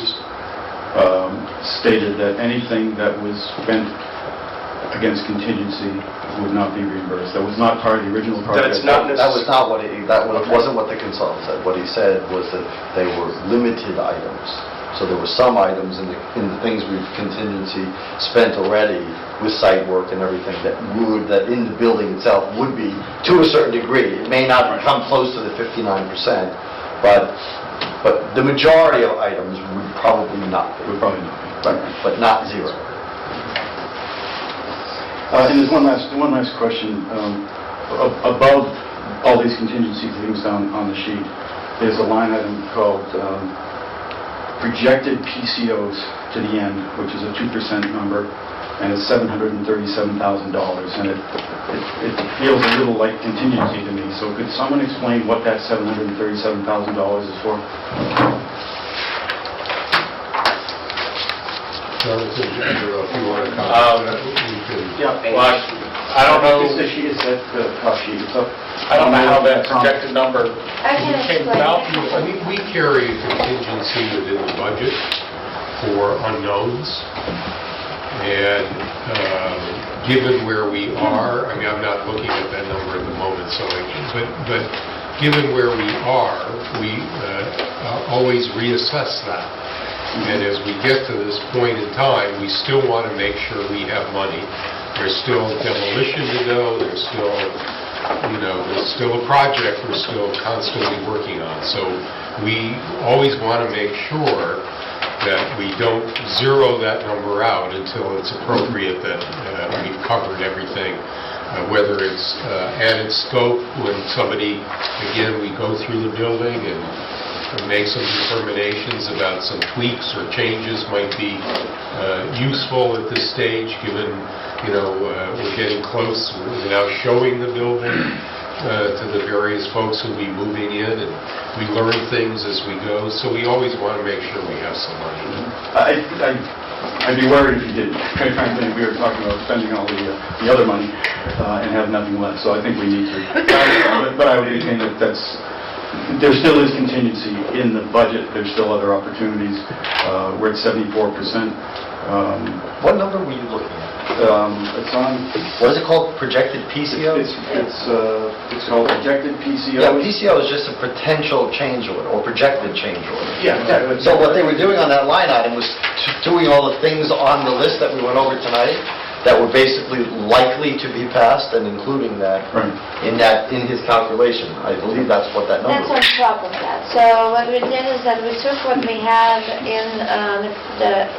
in queue at the moment, and then, given that we're at 70% complete, but knowing that we still have a demolition in the existing building and the phase 2 project, we estimated a 2% of the GMP for potential change orders that may come up as unforeseen conditions. And that number is on top of everything else. However, we said it's assuming it's not reimbursable by the MSBA, meaning that some of it may be reimbursable. That's just an estimate. So it's a cushion for anything that we have. Yeah, I think it's very, and it was same thing. That was an excellent answer. I fully understand. But it doesn't include. It's things yet to happen. It's none of the change orders yet, and it might happen. I just want to point out for the audience here, there's still 700 and whatever the number was. $37,000 that to protect us against surprises between now and then, which is great. That's my. Thank you. Thank you. Thank you. Paula Bertram, 312 Townsend Member Road. I also want to thank all of you for the hours that you spend. As a volunteer myself, I know the hours that you spend, and I appreciate all the work that you've done. I also really appreciate the efforts that were made in the public outreach in order to get us to this point and to get the support of the community behind the project as a whole. I know Mr. Mackin was at every event that I attended with his billboard and talking to citizens and getting their support behind the project. And so I know the hours that have gone into this and appreciate all the work that all of you have done.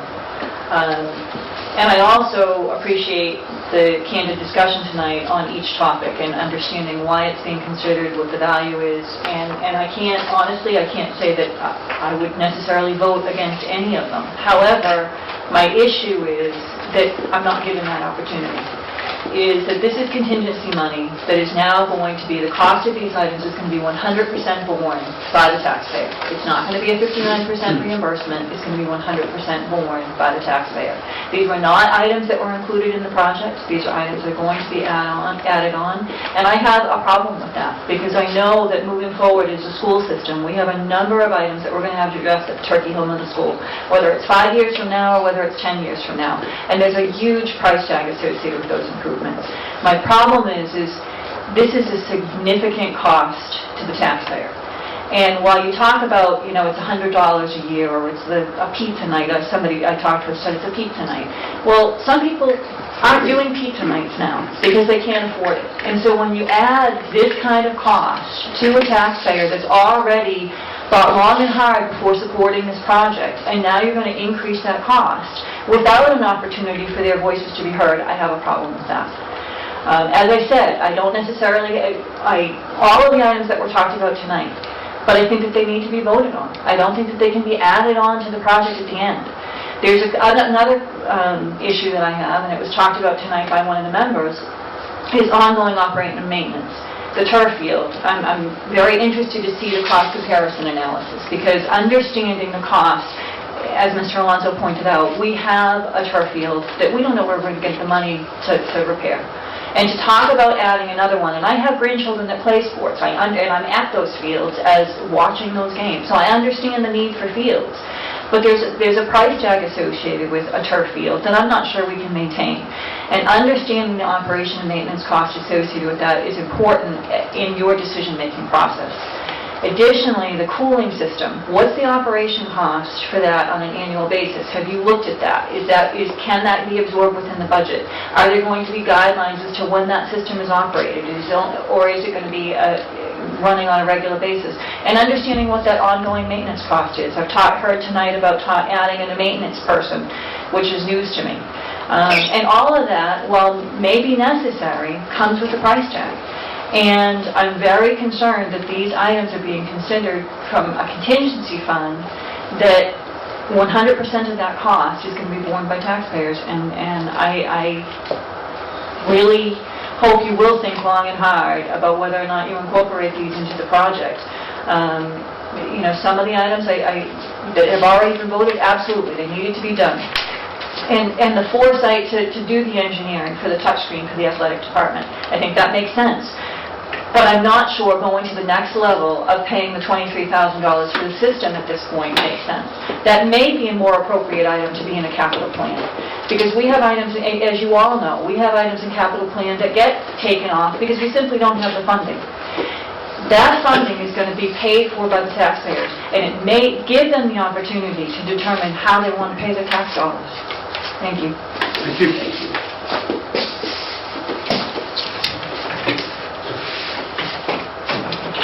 All right, that brings us to construction progress update. We've got a double team tonight. A quick note, there is a sign-up sheet going around somewhere. If everybody could sign up, just so that I can have the names. I don't know where it is anymore. It's over there. Well, I'm just going to do a full screen, and Jonathan is going to go through the progress update. Just 1 second so I can rewind it. Jonathan, you can start. So very briefly, since the last meeting, some bulleted progress points. Building A, which is the high school academic wing, final paint is underway. Permanent power is on. We're continuing with installation of casework. The epoxy tops in the science rooms have been delivered.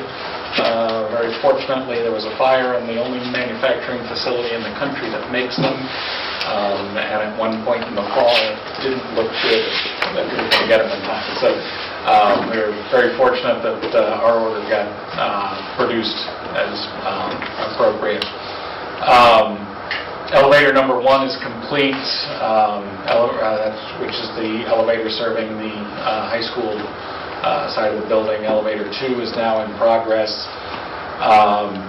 The above ceiling work in the auditorium is complete. The ceiling clouds are underway and probably about a week and a half from completion, at which point we can start taking down that scaffolding. We have railings underway on stairs and corridors. In the gymnasium, overhead work is now complete. The ceiling and mechanical, electrical, plumbing, and fire suppression systems are now painted out. Acoustical panels in the gymnasium are underway and hopefully near completion. And gymnasium equipment installation overhead is starting as well. Locker room areas, the overhead mechanical, electrical, plumbing rough-in is complete. Hard ceilings are being installed now. The mechanical room rough-in is now finally complete, and we can start working towards commissioning, starting up the new mechanical systems. Upcoming milestones in the next month, the big one's going to be removing the scaffolding in the auditorium so that we can complete the work on the perimeter walls and start on seating. We will be beginning hanging doors next week. We have 300 plus wood doors being delivered on Tuesday. So doors and hardware will go starting in Building A, and as soon as the finishes are complete, we will start locking doors and be able to get punch list started and any missing items complete. And then in the next month, we should begin prep work for installation of the gymnasium floor. So. Thank you. can we just walk a little bit of explanation for the pictures that we're seeing there? So this is the field wall outside of both buildings A and buildings D. The tile installation is ongoing, but this is the stair tile install. Some of the painting and the fixtures, the plumbing fixtures. This is the janitor's, I think, maintenance closet. Hallway of building A, flooring, VCT flooring is installed. Casework and countertops, the epoxy countertops in the science lab started to be installed. Railings, painting, and glass, elevator. That's the elevator one. Then the skylights, the painting up on the second floor of building B. Also the railings and the tile. This is showing into like a building B. So a lot of the drywall has been installed and painted. Column covers, railings, lighting throughout. Classrooms, lighting, and casework in building D is in progress. Some of the electrical rooms, a lot of the wiring is wire management systems are being placed. Also classroom building B, so again, lighting and casework is going in. Tile building D, and railings and stairs, that's the identical stairs. This is the building B, this is where the art rooms and the music rooms are, so that got underway a lot from last month. Painting, ceiling grid installation, and lighting will be going in. Bathroom fixtures are in throughout. Tile's been in for a while. This is looking into the cafeteria from the hallway. This is the ceiling grid in the collaborative space in building D. Cafeteria, GIP, the drywall installation, and the soffit installations are underway. Also, tile has been done in the kitchen and the servery. That's all that white is the tile, and the built-in refrigerators. Also, the hood is in. This is the gymnasium, ceiling painting, all the white ceiling painting that was in there. Also, the walls, the brick was painted white. Again, more tile work underway throughout. This is more of a building B to building C, where behind the auditorium all the walls were in, the general review walls painted, and this is the mechanical room. Bathroom fixtures in, that's for the auditorium. And this is the media center. Millwork, or the wall millwork, began this week, I think, and then the lighting was installed. And that's about it. This is the hallway going into building B. Again, a lot of the GIP, a lot of the walls were done. Thank you. We do have a video that was made by the students. I don't know if anybody would be interested in seeing it, but what we could do is just conclude the meeting and then run it for those who wish to stay and see it. It really was quite well done. So what I'd suggest now is I take a motion. Well, before we do that, I did get an email from somebody from the LHS Nightly News who was looking for a walkthrough. They sent it to me. Then they sent me another one like 20 minutes later saying, well, maybe I shouldn't go through you and I should go through somebody in school since they are at the school. But I just wanted to bring it to the chair's attention that the LHS newspaper wants to do an article. So we have the principals here, we have the superintendent. I guess we'll have an article. Is there a question? They want to Carl, up again. I now understood, I looked at the sheets and I now understand why you were looking at me funny with my 737 number. Because this sheet has been updated.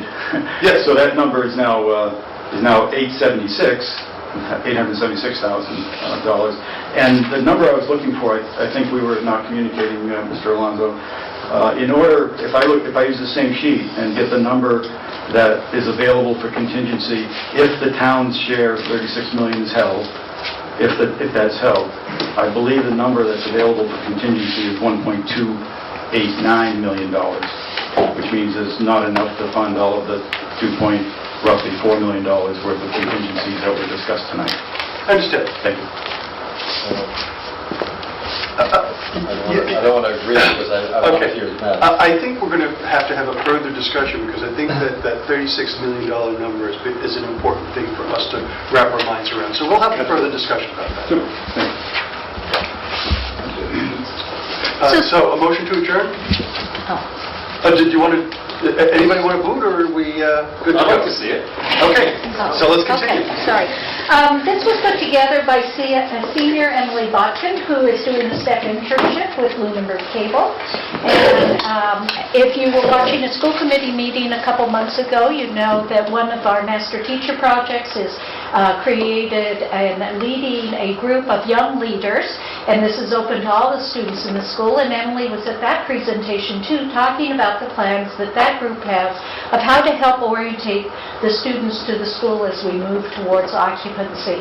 And this is their first video that they've made that was shown in advisories right before the winter break, and very well received. We're getting ready. Emily's doing some additional editing on it, and we're going to post it up for folks to see. Now, Summit is moving this project along so quickly that you'll see that some of the shots in here do not look like what you just saw in terms of the shots that were taken today. But you get a nice feel for the building, and certainly a great piece of work from one of our students.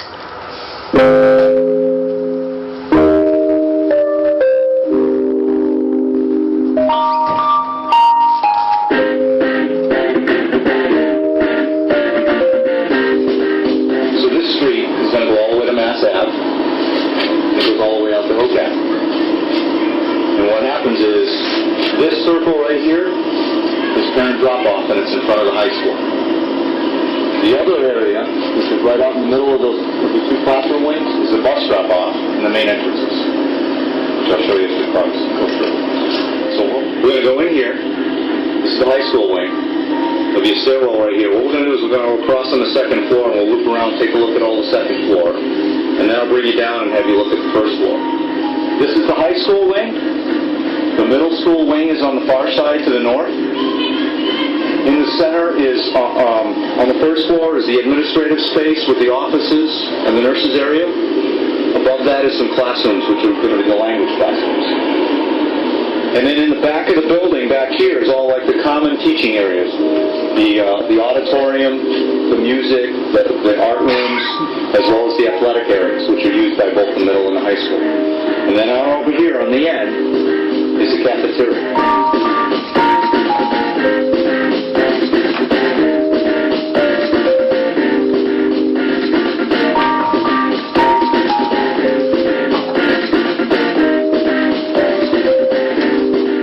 There are 3 labs on this floor. They're all on this south side. What we've got so far in the space is we have the lighting installed, the flooring installed. Most of the casework, but not all of it, the cabinets. There's still cabinets that go along the outside wall. There's a hood that goes in that opening for science experiments.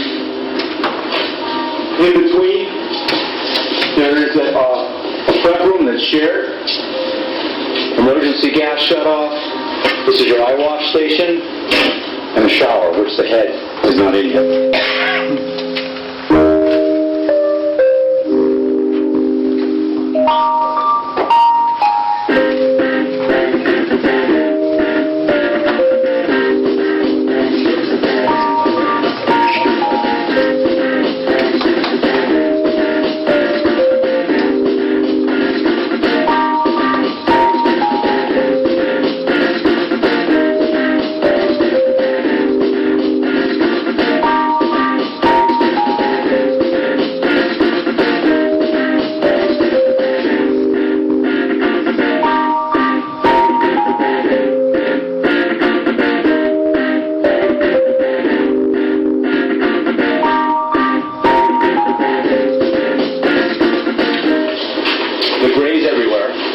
The blue is for the high school. as we get closer to and into the middle school, it turns green.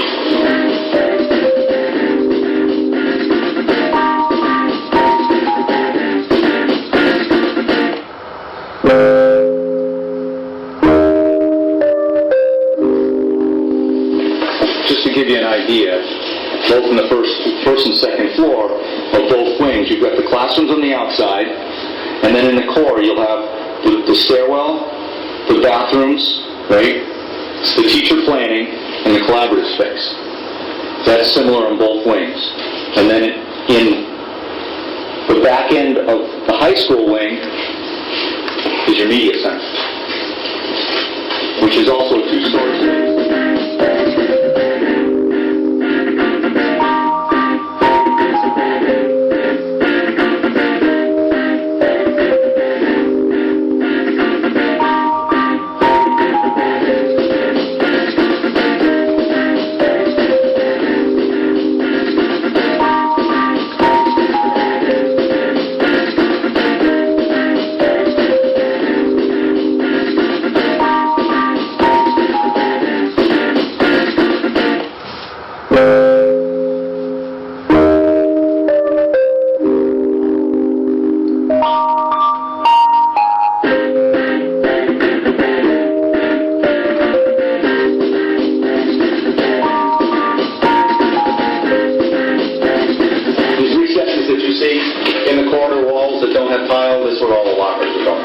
This right here is the graphic arts classroom.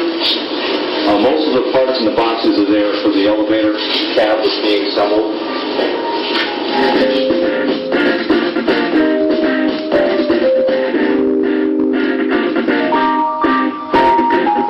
These are music practice rooms.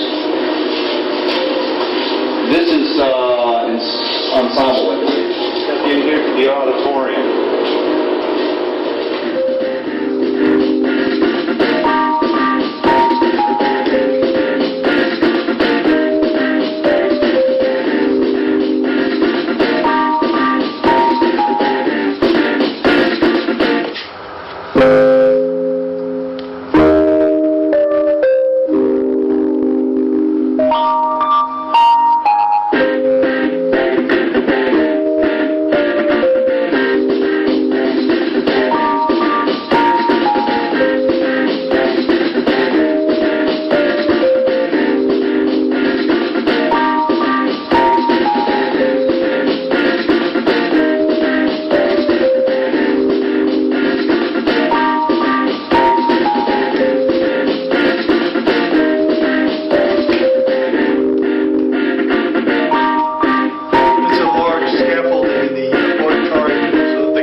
They'll provide the hot water system that puts the heat throughout the whole building. Those two right there are the hot water heaters for the domestic hot water, your bathrooms and showers.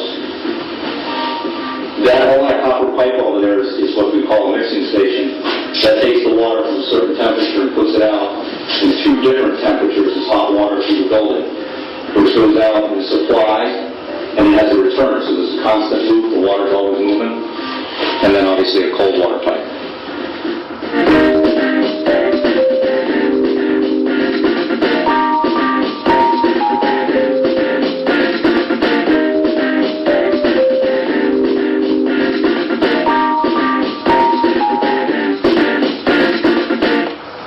The west wall is bleachers. On the east wall is bleachers. The main fourth runs in that direction. And then when the bleachers are closed, there's two practice courts in the other direction. They're not quite full size courts, but they're enough for practice.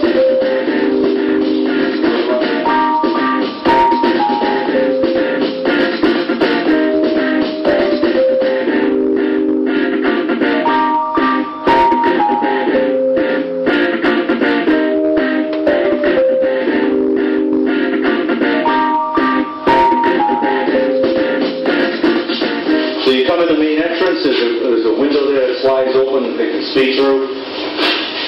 Once the school is obviously occupied and underway during the day, the inner door is locked. The only way to get in is right through that door, and they get buzzed in.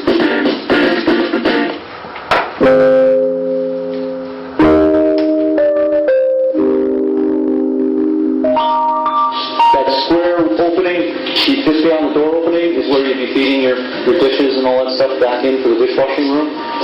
That door opening, as well as that door opening, are where you go in. And you come out right here for your food. And the serving line is right here. So we've got these two large bathrooms here. We're in the process of putting the floors down, so we really can't go into them. But they're 3 stalls plus a sink. This is kind of your typical classroom for the middle school.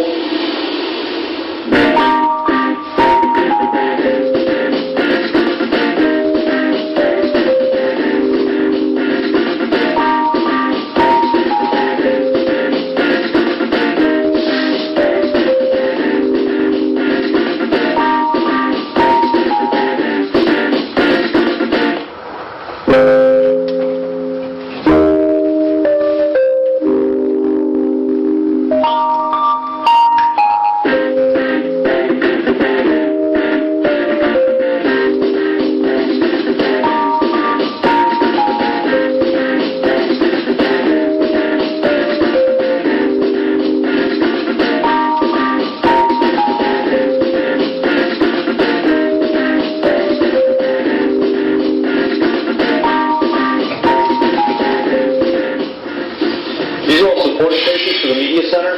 This is actually a lab back over here. Another big lab space.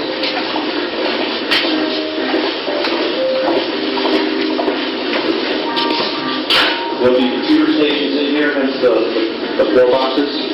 In your classrooms, the lights towards the outside walls, we have daylight shedding. So not only is there motion, so if there's no motion in the classroom, the lights will eventually turn off.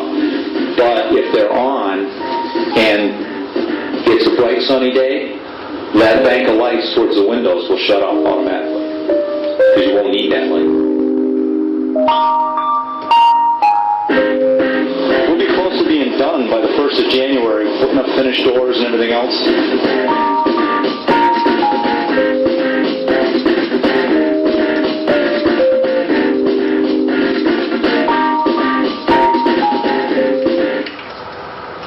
Very good. Nice.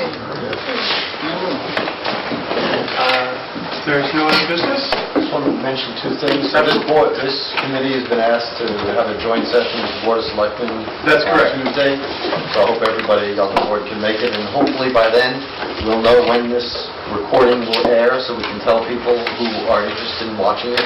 That would be great. Thank you. And, to the selectmen and, members of the community that, we're more than happy to show people around. If you can't meet our schedule, which is usually 11 o'clock in the morning on a Wednesday, once a month it's at 3:30. That would be the second Wednesday of the month, because that's when the school building committee meets. We're also available to do tours at 3:30 the second Wednesday of the month, or any other Wednesday at 11 a.m.